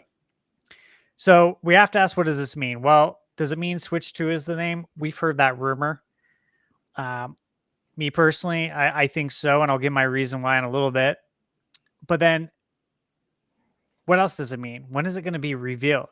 Does it mean it's going to be revealed in the next 2 weeks? Because again, previous tweets that he put out there about Zelda, one of them was Tears of the Kingdom, right? Yep. Put out a tweet about Zelda Tears of the Kingdom. 2 weeks later, it was revealed. Yep. And then he put out a tweet last year. All the tweet said was Z2R. ZR. It was ZR 2023. Yeah. So everyone's like, well, what does that mean? Like Zelda Remake, remaster. Zelda remake, remaster? Yeah. And it being the Zelda movie. The And Zelda movie was announced. Notably for that, yeah. So it meant Zelda Reveal 2023. And notably about that movie was revealed at an investors meeting. So he knew about something that was happening at an investors meeting. Yeah. So super interesting, which means that his tweets mean something. And another thing, another layer to this is that after he puts out these tweets, he deletes them shortly thereafter. And so I think that's telling. Why would you delete them? Is this one still up? Yeah, this one's still up. He always deletes them. It's either deleted after the announcement or like right before. Oh. He deletes them. Yeah. Yeah, like systematically. Every time. When the whole world knows, I don't. Maybe just out of respect, because now it's announced, he doesn't need it out there. But plausible deniability, I have no idea. Someone else got a hold of my phone that day. Sorry. Like, here's the thing. Based on looking at his tweets, and I've been following him a long time, he doesn't. If you look at all of his tweets, he doesn't come across as someone who trolls. He takes his public presence pretty serious, and he should. He's the CEO of a massive company in Japan, Katen Games. They are basically your analyst companies out there. So he does analyst stuff, and he's gotten some of his predictions wrong over time with Nintendo. Some people have pointed that out today, and it's like, well, yeah, when you make predictions, like, you're going to be wrong. It happens. Like, sometimes you'll be right, sometimes you'll be wrong. He's been wrong on a couple. He's been right on other ones. But his tweets like this have never been predictions. They've always been leaks or hints at something that's just about to happen. And I find it interesting because, like, two things. Obviously, he put the quotes around Switch 2, which he didn't do with his prior ones, which makes you think that he's quoting exactly what the name is. It's Switch 2. It's easy to come to that conclusion because a lot of people want it to be. Plus, we had a rumor already that about the Switch 2 and the 2 being on the back of the thing at manufacturing. We don't actually know the veracity of that rumor yet because we're not going to know until it's revealed. That's what's kind of cool. Is like the more information we learn, as Stash brought in earlier, like, hey, now that we know it's ounce, that just verified an old rumor. You know, people always tell me everything I put out there is fake. There you go, something was real. But no, it's interesting just because this isn't as cryptic as before. Before it was always like, ZR 2022 or 2023 or Z2 22. Okay. We know it now. If he drops a Z, it means Zelda something. Fine. But this one, he just straight up says Switch 2. He's not beating it around the bush. This is about Switch 2. He could have put S2 and made people guess, but he didn't. He's being pretty direct. And maybe it's because of all the hype and all the rumors where he's kind of like, this isn't like the other times and you didn't know a Zelda movie was coming. You didn't know they were about to announce that at the time that Breath of the Wild 2 is going to be 2022. Obviously it wasn't, but they announced, Nintendo did put it in E3 that year that it was 2022 before they delayed it. So I think that he clearly has or knows somebody and does get information, and he likes to put the teases out there because I think it could even be planted teases. This has been talked about before when we had Mike Odyssey coming out when he worked at Apple. Like, sometimes you plant a few things out there just to gauge people's interest and get excitement up before an announcement. And so this could be one of those, hey, everyone's been rumoring and talking and whatever, but actually it's happening. So let's give them that hope because it's coming. Let's get people hype and people there's a lot of people out there that think this is going to be revealed before the investors meeting in the first place. Investors meeting is on November 5th. When they revealed the Switch, it was on October 20th, 6 days before their investors meeting. So there is some lining up. If they care about having it revealed before an investors meeting, sure. They could also just wait and reveal it next year. Obviously, we all know Nintendo's public statement is by the end of the fiscal year. So I do think that there's some weight to this just because he doesn't put out cryptic tweets without it meaning something. And he doesn't troll. Mm-hmm. He has no history of trolling on social media. He takes, he's not one of those people that's like a YouTuber that's maybe having some fun. Yeah, I'm not gonna name any names. There's certain YouTubers. I'll name one. Papa Gino every now and then has a little fun out there. He'll put out something that's legit, and then he'll put out something that's fake, and guess which one? And he just has fun with people, and I find it hilarious. But it just him and I we would chit chat. It's like, that's cool. I don't know though. I think this means something. Am I crazy? Like with Nintendo, am I nuts over here? Do I just have the Switch 2 fever? I don't think you're nuts. I don't think you're nuts. I mean, what else could it mean? I think it is like the name reveal. Although the chat is saying it's going to be called Switch 2. So. Oh my gosh. That's good. Which I think could be good. Spit on that night. Sorry, I had that ready to go. No, I think that's it. I think it's the name reveal. I don't think the 2 necessarily means anything. I don't think it's 2 days, 2 weeks. Oh, yeah. I think the 2 is more literal because you put it in quotes. Mm-hmm. Yeah. Actually, I have something to say about that. Oh, shit. What's that? I do. I think the 2 means something. Oh. Ooh. Oh. Okay. Alternative theory. Let's go. Yeah, I think it means tomorrow. Oh. You think this is being revealed tomorrow? I think there's a good chance. Wait, when did he tweet this? Today? He tweeted it or 2 hours ago. It was 2 a.m. today. I just saw it. It was 20 hours ago, I think. Today. You think it's being revealed tomorrow? I think there's a good chance. What? Okay. Why? Damn. Shadow drop announcement? On a Thursday? Yeah, Thursday's fine. That's not I think 21 hours ago. Yeah, it was 2:08 a.m. I believe, or something like that. Yeah, Mario Party's coming out. Yeah, I was like, yeah, it's a party. It's a reason to celebrate. Oh. I like it. Also, and I can't say anything. Oh, I can't give you details. Wait, what's going on? Wait. We got exclusive information here. What's happening? I mean, I can't give any details, right, on this, obviously. Now I really got my video tomorrow. But don't be surprised if we don't get the reveal tomorrow. So over there. Yeah. Don't be surprised if there's leaks tomorrow. Because if there's no reveal. Yeah, if there's no reveal. And I must presume, I'd bet money on it that the people are going to have to sign NDAs, or they already have. But from things that I know, there's an event tomorrow.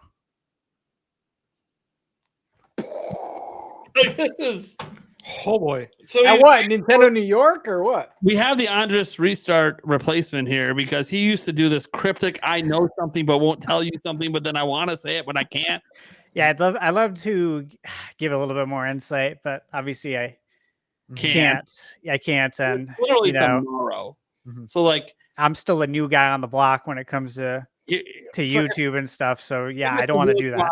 Okay, cool. I will literally play the clip that you said it. If it's something that leaks out, I'll be like, I don't know what the hell he knew, but he knew this was going to happen. So apparently, no matter what, there's news tomorrow. It's just whether it's official or unofficial. Yeah. Don't be surprised. Yeah, you said don't be excited. It's guarantee. You're not guaranteeing it leaks out. Until he leaks it. But then but then Stash knows. So Stash knows it's already leaked to him.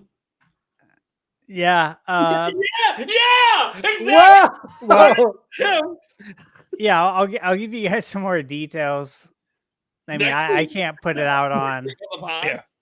Oh, you mean on the public airwave. the after show combo? Where you're gonna make me sign an NDA, so I can't make a video. Got it. I haven't signed anything, obviously, but But no, no. so this is part of the reason why I had mentioned I wouldn't be surprised if There was a literal meaning to the two. and if the NSO playtest, if the Switch 2 was already revealed. That was another reason why I was saying I wouldn't be surprised if. And I was like, oh, next week Tuesday. But then you're like, no, or not, because you were hinting like this week. I was like, why though? They didn't pre. But then if Nintendo doesn't pre-announce it, they just shadow drop. Like here's the thing: we don't know what this CEO is gonna do. Like Furukawa's never had to reveal a new generation system. Mm-hmm. Maybe he thinks shadow dropping's the way to go. Yep. I You mean, could. I mean, Switch 2 trends every day. Yeah. And if it's called Switch 2, hey, for once we're the reason it's trending. Thank you. I do believe that. I think the gaming community did that. Let me ask you. I forget. Double hype, hardware and game hype, same time. I mean, it would make sense as far as the party as well. Like that is a reason for every Nintendo fan to party. With BC, it's not going to hurt game sales. So It's not the only party. Tune in Monday. Yeah. Full reveal. yeah.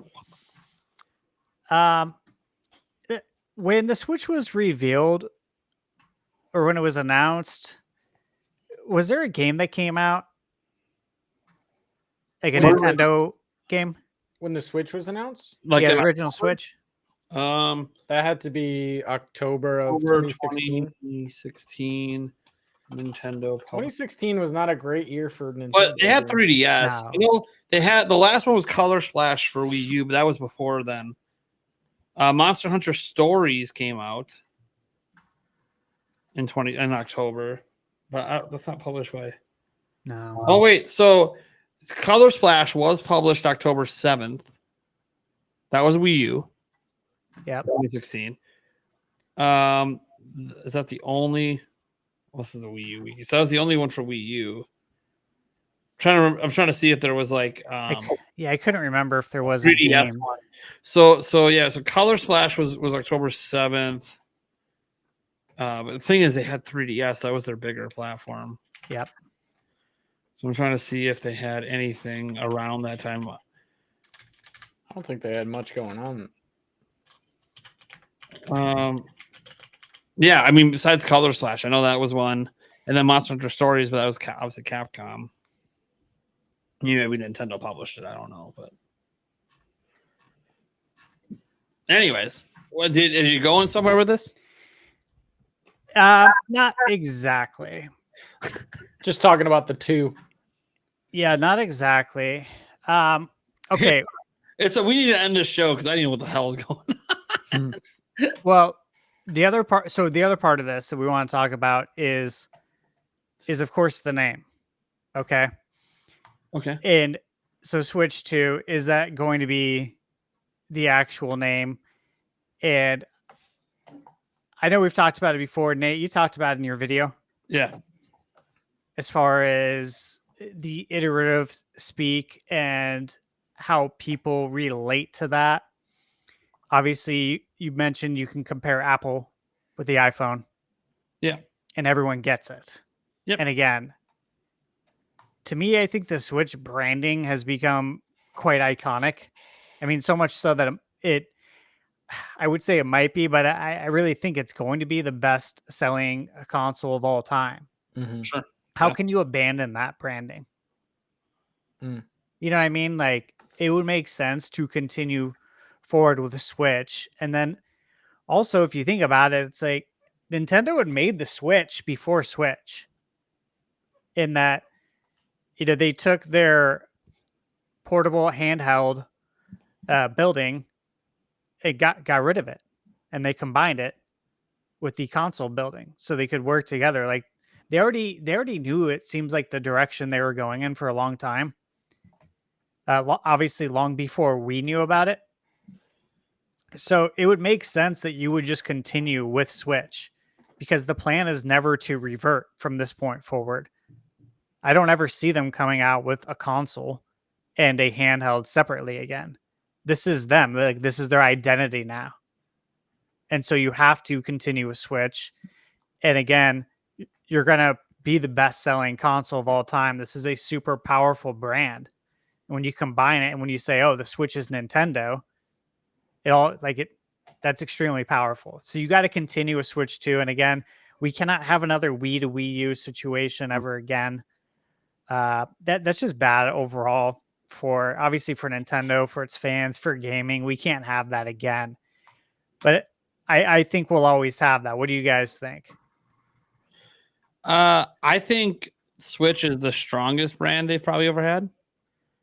Obviously, DS was pretty strong, but also that brand of DS was reliant upon a dual screen gimmick.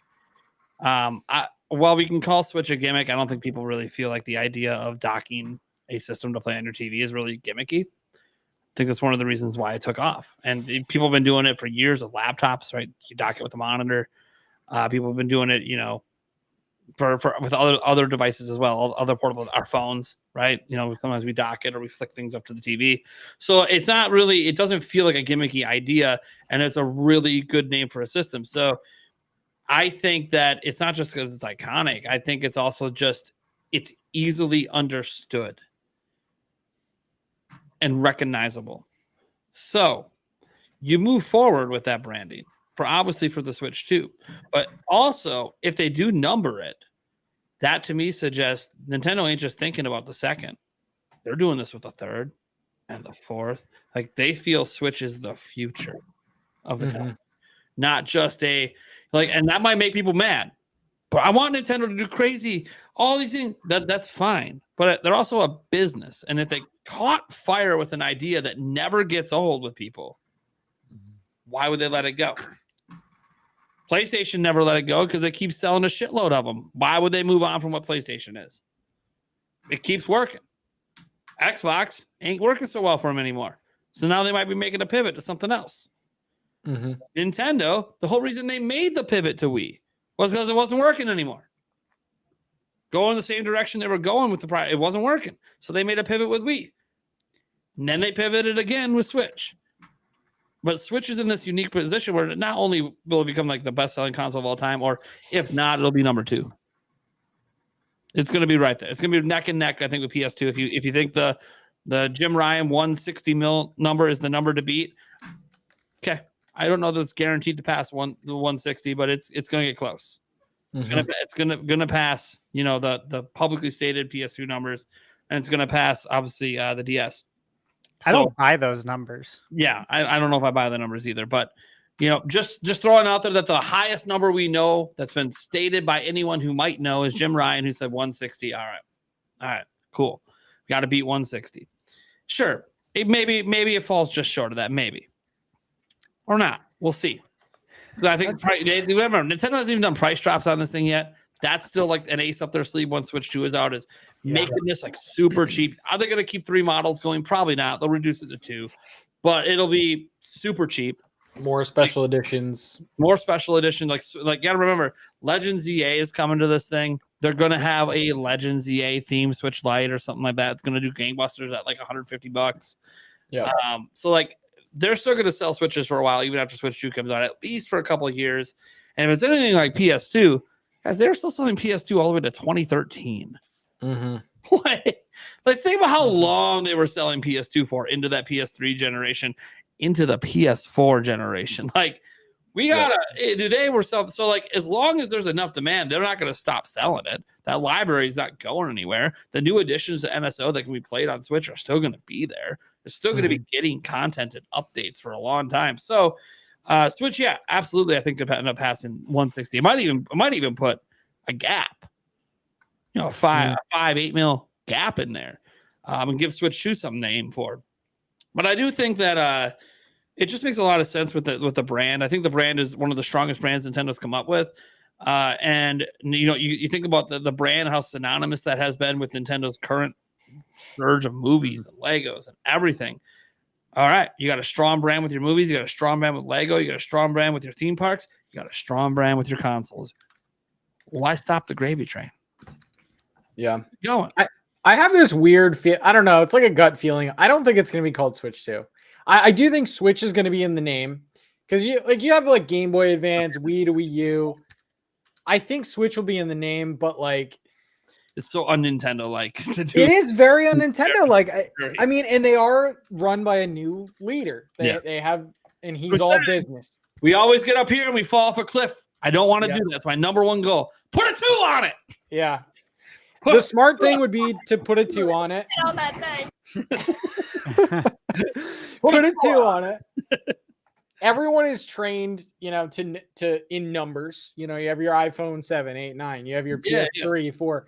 So it makes sense, but I just think it's going to be something boring, weird. but it also works. Like that's the thing. Yeah. It's the most boring thing ever, but there's a reason the next PlayStation is going to be the PlayStation 6.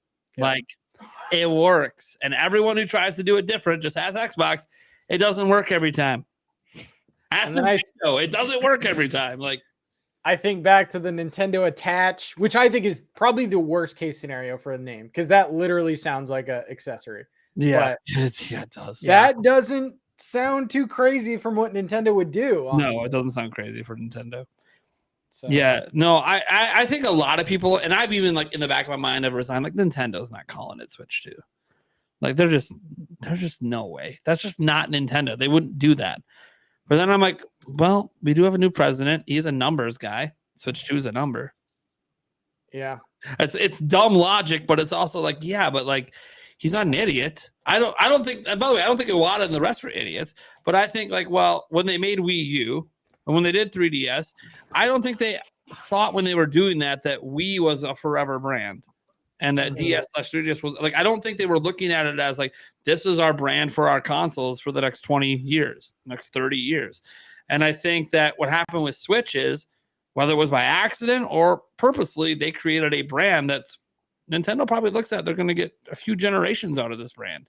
And if that's the case, well, how are we going to clearly identify the difference between the generations? You're going to have a Switch, then you're going to have a Switch Attach, and then the Switch 3 is like a Switch Advance. Like you're going to start getting really confusing with these names if you're going to keep it going past a Switch 2. So that's why it's like, well, if that's the case, if the plan is really we're going to go to Switch 2 and then we're going to have a third one, you almost got to go with numbers just to make it not confusing from a brand perspective. But it is very un-Nintendo like, and maybe Nintendo doesn't look at Switch as like the future, long-term future of the company. Don't know how they could. It's the most money they've ever made. Yeah. They also like to put like the feature or the selling point in the name a lot of the time too. So what does 2 really mean? I guess that would mean like the little do we know, ounce isn't a code name. Oh God, Nintendo Ounce, Nintendo Switch Ounce. That would be horrible. Like every time I play, does it give me an ounce of sweat? I'm confused. Confused over here. Switch to it, dude. It's hot. Switch to it. And then you got Thunderstash over there. You teaser. It doesn't matter that after the show, there's clearly going to be a private conversation. But it's like he's fully on. Like forget the name. He's fully on the.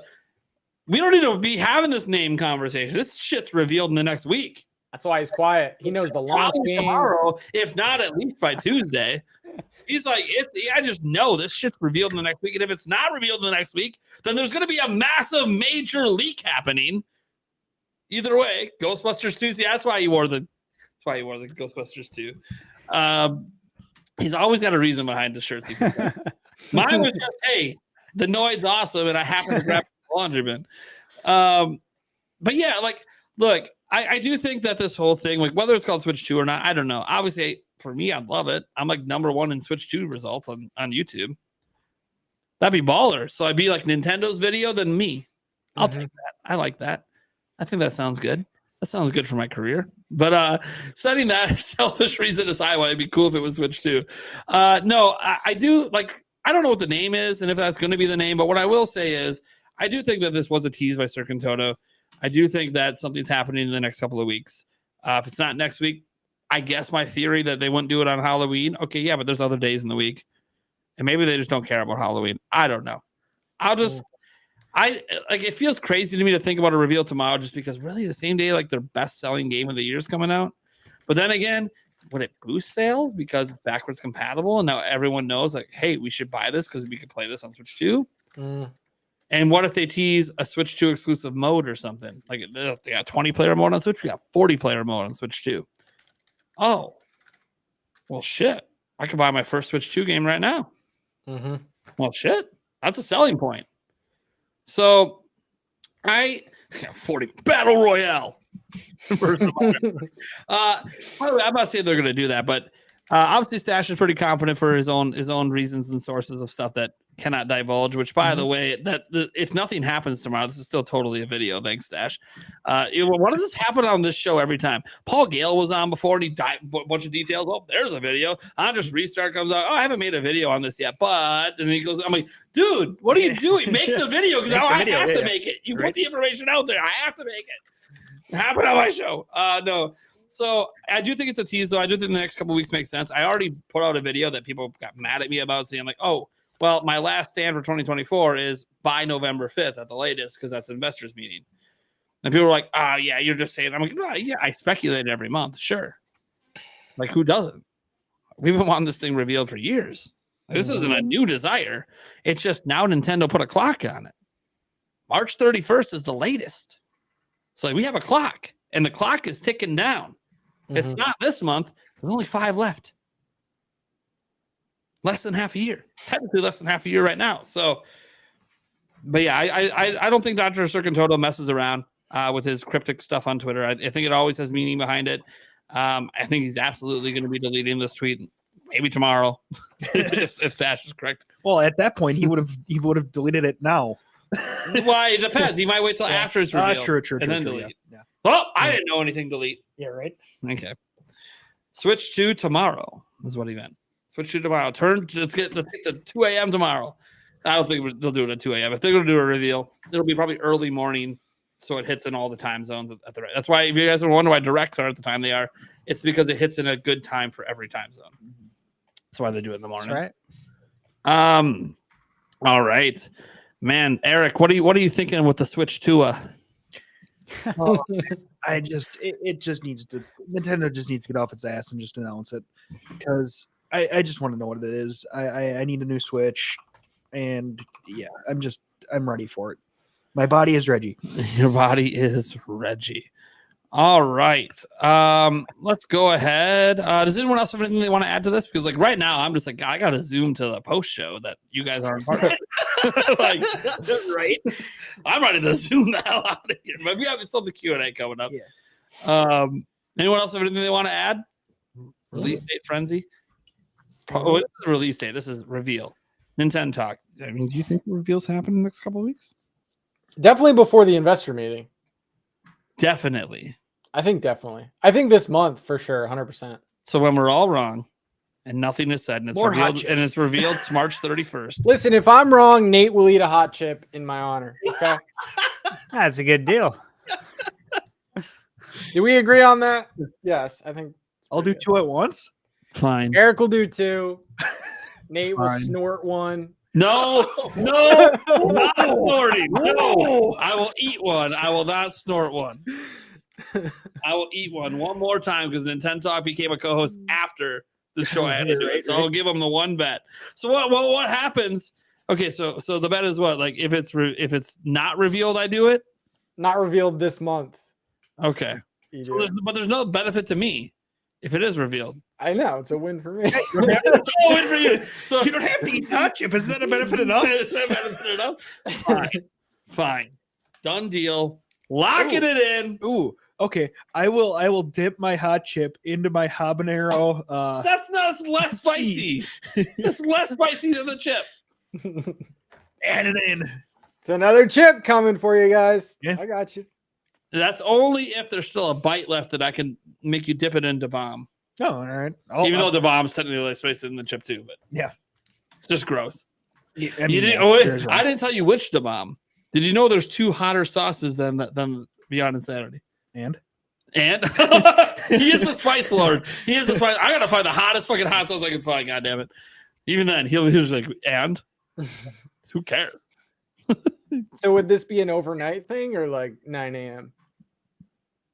On a thunder stash over there? Yeah. Oh, yeah.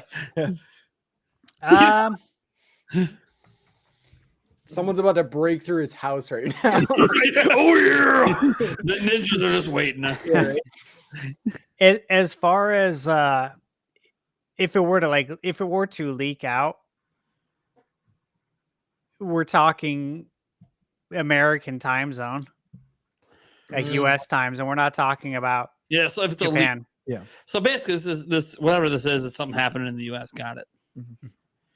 Oh, And U.S. saying people like to leak everything, so that's always good signs. Yeah. exactly. You can always count We'll on. keep anything a secret around here. Have You your can always alerts count on on, that everyone. So basically, whether it's announced or not, I probably have a major video tomorrow on something about Switch 2 that's a leak from somewhere. I don't know where it's going to be. I just hope it's not on 4chan because then I can't really cover that because it's probably bullshit. I haven't been on 4chan in years. It'll be Thunderstash is what it will be. Just make a community post about it because he doesn't make videos on this stuff. Hands me the exclusive scoop, buddy. You know that means your ass is on the line for this, right? Not me. But everyone knows they were here on the podcast. They witnessed. All right, guys. No, your ass was on the line last week. Let's. Yeah. The next day, I had a couple that didn't feel great.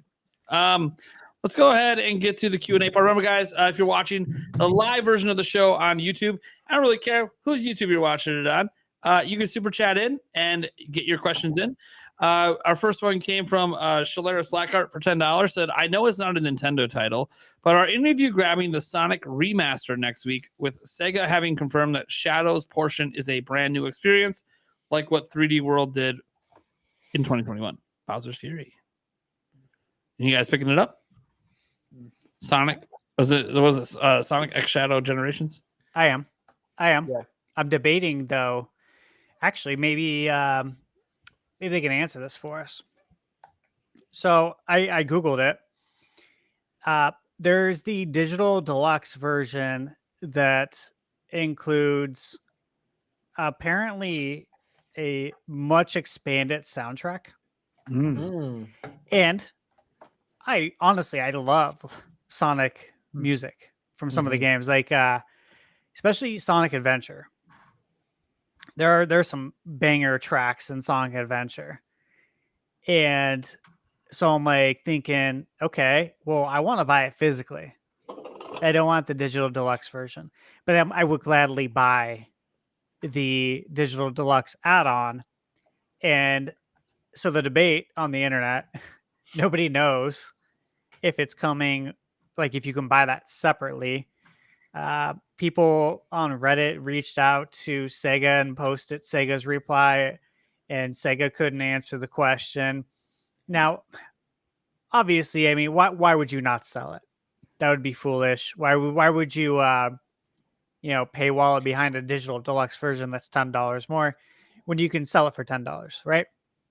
So that's kind of my logic. That's what I've came to. It sounds like Sega's not going to answer it, whatever. I'm just going to buy the physical version, and I'm going to believe that I'll be able to buy that music. Because I do want it, especially if it's good, but they don't have the songs listed. It's everything's a mystery. Yeah. Yeah, I'll be getting it, but I've made a rule for myself that Sega and Ubisoft, I will not buy day one because literally in like a week, it'll be half price. They drop their games so fast. So I'll get it physically though. I'm surprised Monkey Ball is still holding. The new Monkey Ball. I'm just waiting. The for new that one price was drop. great. I did buy that day one because I You love did? Monkey Ball. Yeah. I love Monkey Ball. I've been monkey balling it up since GameCube, since the first one. And I even had that game pre-ordered back in the day. I was so hyped for it. And I was excited for this one. Let me ask real quick. Have you played it online? Yeah, it goes down to 30 frames per second, which is weird. On Switch? Yeah. Okay. It's Thank you. fantastic though. Like probably the Monkey Ball to own on Switch. for sure. So I'm not picking the game up. I'm gonna wait. Not just 'cause the price drops, like probably will price drop pretty quick. Usually does. But also like I feel like I'm getting kind of burned on Sonic. Like none of the Sonic games end up as good as they look. They end up just being solid. And solid to me is not enough for day one. It's just not. It's enough for a price drop. Like a holiday game. Like, I know what Sonic Generations is. Like I already know, right? Play to beat it, cool. But okay, it's the shadow stuff. That's what makes me want to get it. But it's kind of like, am I going to pay full price for like half experience? Like I don't know if I'd pay $60 for Bowser's Fury. Would I pay $60 for this? I don't know. But at least Bowser's Fury, it delivered. I want to see this delivered. Mm-hmm. If it delivers and the reviews and everyone, Stash comes out, tells me, hey man, they did it. It actually came. I'll be all right. You know what? Then maybe I'll pick it up the very first price drop it is, even if it's only like $5. So that's kind of my stance on it. And then Eric, I don't really think plays Sonic much. No. So It looks really good. Have you seen the gameplay? I don't think Eric has. Oh, looks pretty good. It does look really, really, Yeah, really it looks nice. promising. Yeah. Next up, we got Kart-kun came in for the 500 Japanese yen, saying, what character do you play as in Mario Kart? And what's your pick for Jamboree? Mario Party. Oh, Mario Party. God, I read that wrong. Why did I go to Mario Kart? Mario Party. Yeah. What character do I play in Mario Party? It's always Yoshi. To fight over Yoshi. Of course, that would have been the same answer in Mario Kart.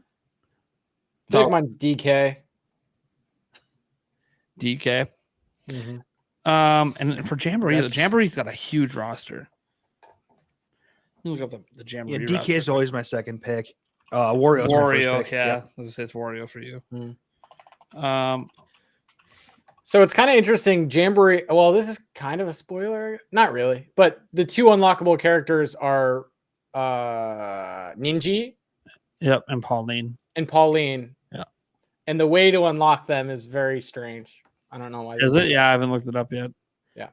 So I'm looking at the roster. Obviously, my boy Yoshi's there. But sometimes when like a game comes out and it's got like this big of a roster, I sometimes want to try something else. Maybe I go for Birdo. Give Birdo a crack, or maybe Monty Mole. Yeah. Yeah. Like I like when like the rosters get expanded because like in Mario Kart it's always been Yoshi. But then they gave me my boy Link. Let me tell you, I haven't looked back since Link came out. It is what it is. I like Toad too. Which made Julia happy because when we play Mario Kart, we're not fighting over Yoshi anymore. We could both be Yoshi and do different colors. No, you can't be Yoshi. Okay, well, I'm Link. Ain't gotta worry about it. All right. Our next one came in. Tracy J. He said, "Yeah, we hacked everything except the Switch 2 trailer and the IRS. Our priorities are not in the right place." Yeah. Well, people do things. Taker610 says, "Good to see you, Geek. Rip the Hylian Gamecast." Yeah, man. I've been giving Jesse hell about that Hylian Gamecast for years. Like, what are you doing, man? You had such a good thing going. Should have let like Cat Berg take over or something and run it for you. But that's all right. Boo Mini gifted a member that ended up going to Blue Star Guardian. So thank you so much for gifting a member, supporting the show.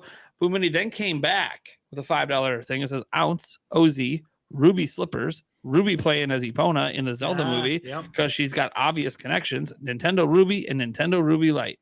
Heck yeah. This is the kind of conspiracy theories I support. Heck yeah. You think we can throw in a Pokemon Ruby remake too? Ooh. There you go. Oh, that's good. Again. I like it. I like that, dude. I like when the theories go deep. Mm-hmm. It's great. It's not the only thing I like deep. Hey, do any of you all? This comes from Chris Gonzalez for $5. Do any of you all have a pre-made or prepared Switch 2 video where you can just clip in pics to be first to the punch? No, Hell no. that's not how I roll. Nope. I do. On my non-existent YouTube channel. No, Eric has a secret 1 million subscriber channel. Right. I don't believe in operating that way. Like I understand like having some stuff pre-made, like assets. Yeah. But like it's really hard. Like let's say, they shadow drop tomorrow. Like what am I supposed to have pre-made for that? Exactly. I don't have the logo. I don't have any of the assets that from the reveal. I won't have that till the reveal happens. So it's one of those things where like if I had anything prepared, it would be like, oh, if it's a shadow drop, maybe I should have a thumbnail prepared to go quick live with a stream, Yeah. like a live reaction. But like it's kind of like announcements like this are like kind of hard to do like any sort of prep work for, especially when you don't know the day. When you know the day, you can do a little bit of prep, but when you don't know, it's very hard to be like, okay, yeah, it's sometime between now and March. Okay, well, that's such a huge window. What am I supposed to prepare for? I can't prepare to like have my kids babysat. I can't prepare. Like, it's just it is what it is. Like, I do what I do. So, Yeah. I have some basic assets I use in some of my videos, but once it's revealed, I'm assuming I have real assets to use. So, yeah, I don't really have anything to make it quick. I think the best thing I've done is my setup. I might not transfer my video file off this computer because I usually direct record to my PC, then transfer over to my Mac. I might just edit right on my PC and upload just to make it a little quicker.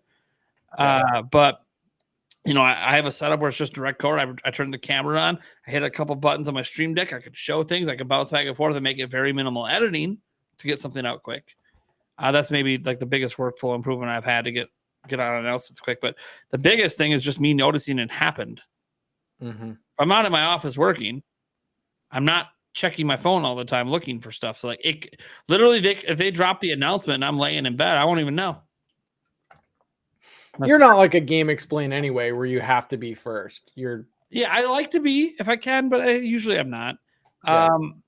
But you never know. Like here's the thing: if it's revealed and I'm awake and I haven't left my bed yet because I'm like chilling, playing Echoes of Wisdom or something, I'm gonna know it happened because my entire fan base is going to be hitting my phone like there's no tomorrow. So like it's like, oh, well, shit.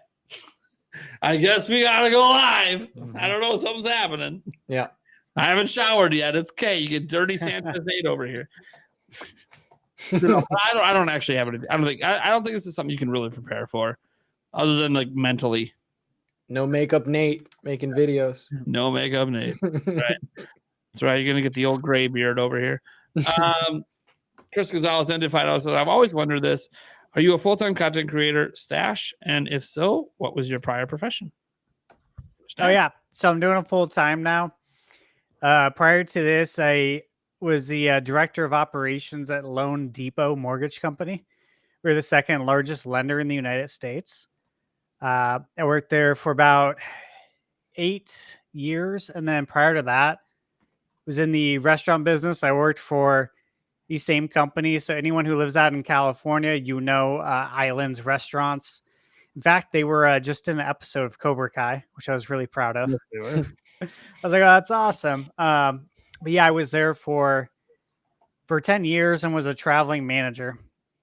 So they moved me around to different locations that weren't doing good, that were failing on different levels. Even as Vegas, the culture is just not right, or the energy is just not right here. We need you to fix that, like fix the attitudes here, to fixing things like liquor, beer, wine cost, food cost, labor, turnover, all that good stuff, right? The list goes on. You guys know how that is probably in the restaurant business. So yeah, I was in management for about 20 years. And yeah, now I'm doing this full time. And I've said it before. I don't say it often, though, so I guess I'll throw it out there. I did not know anything at all. As of January 2023, about when I started, I didn't know anything. I had never edited a video in my life, never done Photoshop. I did not use social media. I honestly kind of despise the idea of it. just because working in management, especially at a young age, you're always being watched. People are always watching. People are always looking to see you fail. And, you got to lead by example. So I put my phone away every time I was at work. Sure. And I worked a lot of hours, 60, 70 hours a week for about 20 years. So I'm tired. I'm still tired. But yeah, that's what I did. So full time now. I love it. Yep. Yeah, man. Look at this guy. Started what when did you start? January 23? Yeah. Yeah, look at this guy. He's almost 40K. He's almost 40K in like 2 years. Dude, that's insane. Dude, I can't even grow that fast. That is insane. You're gonna blow up past me. Middle of the Switch 2 era, you're gonna be like a 500K YouTuber, and I'm gonna be like, hey, guys, we finally hit 150,000. Woo! Yeah, I mean that would be cool. Dedication. I don't look at the numbers at all though. That's good. I don't look at any subscriber numbers.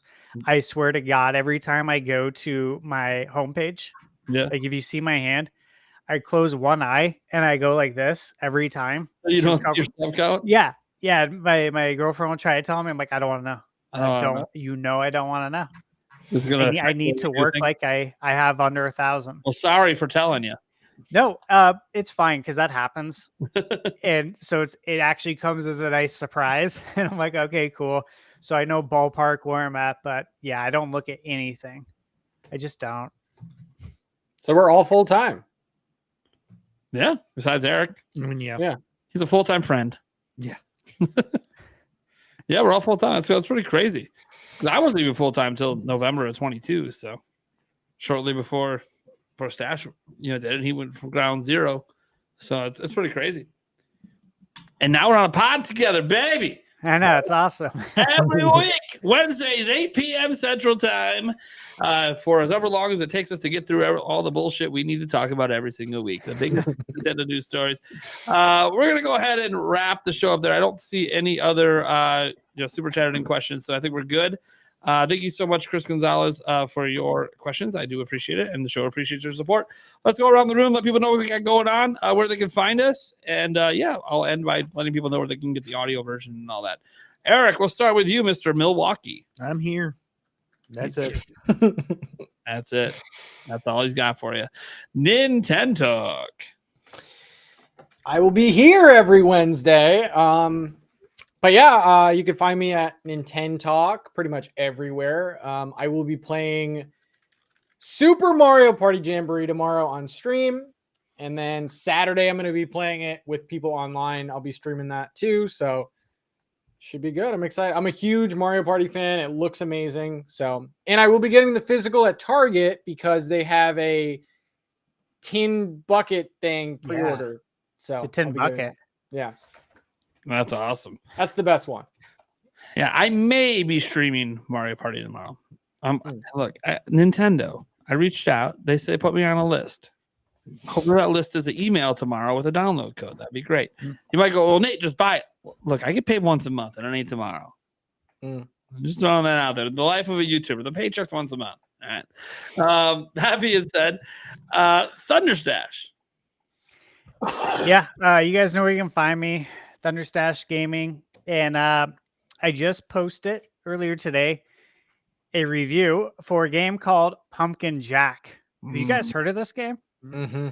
Dude, what? This was wild. I didn't know what to think of it, and I'm not going to give a spiel on it or anything, but let me just say I was surprised by the game. You should check out the review, and that it is available on Switch, PS5, and PC.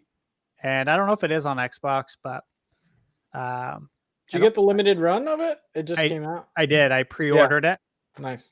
And that was actually what drew me to it. Cause I'm like, I want to see what this game is about. This looks interesting. There's not many Halloween games. Mm-hmm. Like there's horror games, right? But there's really not many Halloween games that are good. Granted, we have one coming out in 2 days, the Retro Realms. Oh, yeah. Yeah, and I plan on playing and reviewing that as well. Oh, yeah. Well, yeah, we really don't have any Halloween themed games, right? We had that one RPG. You remember that one, Costume Quest?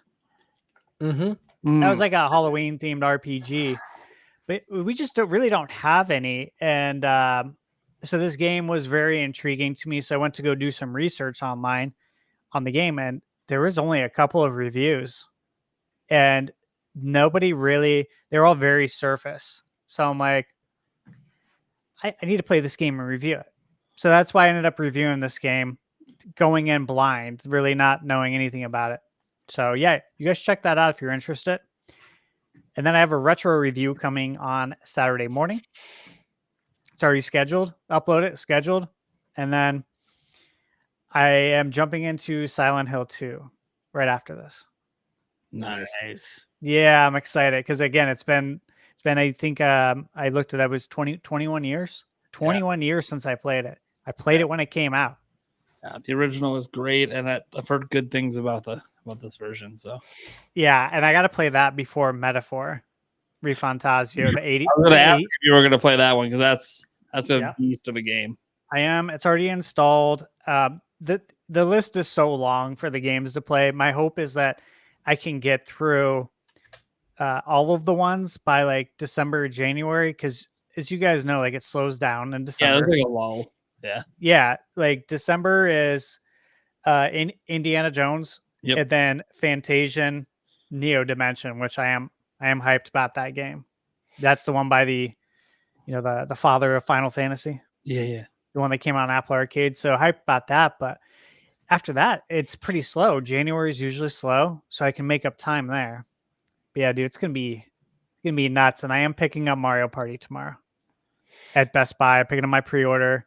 Nice. Picking up the tote bag. Mm-hmm. Hell yeah. Definitely. Yeah, it's probably the lamest one, but hey, you know what? Pre-order bonus is a pre-order bonus. Mm-hmm. Yeah, GameStop has the dice keychain thing. So yeah, I saw that. I think the one you're getting is the best. I'd probably turn it into a trash can. Put a bag over it. Right. Turn it into a trash can. Now it's a basketball hoop. Exactly. Win-win. Yep. It's true. Oh man.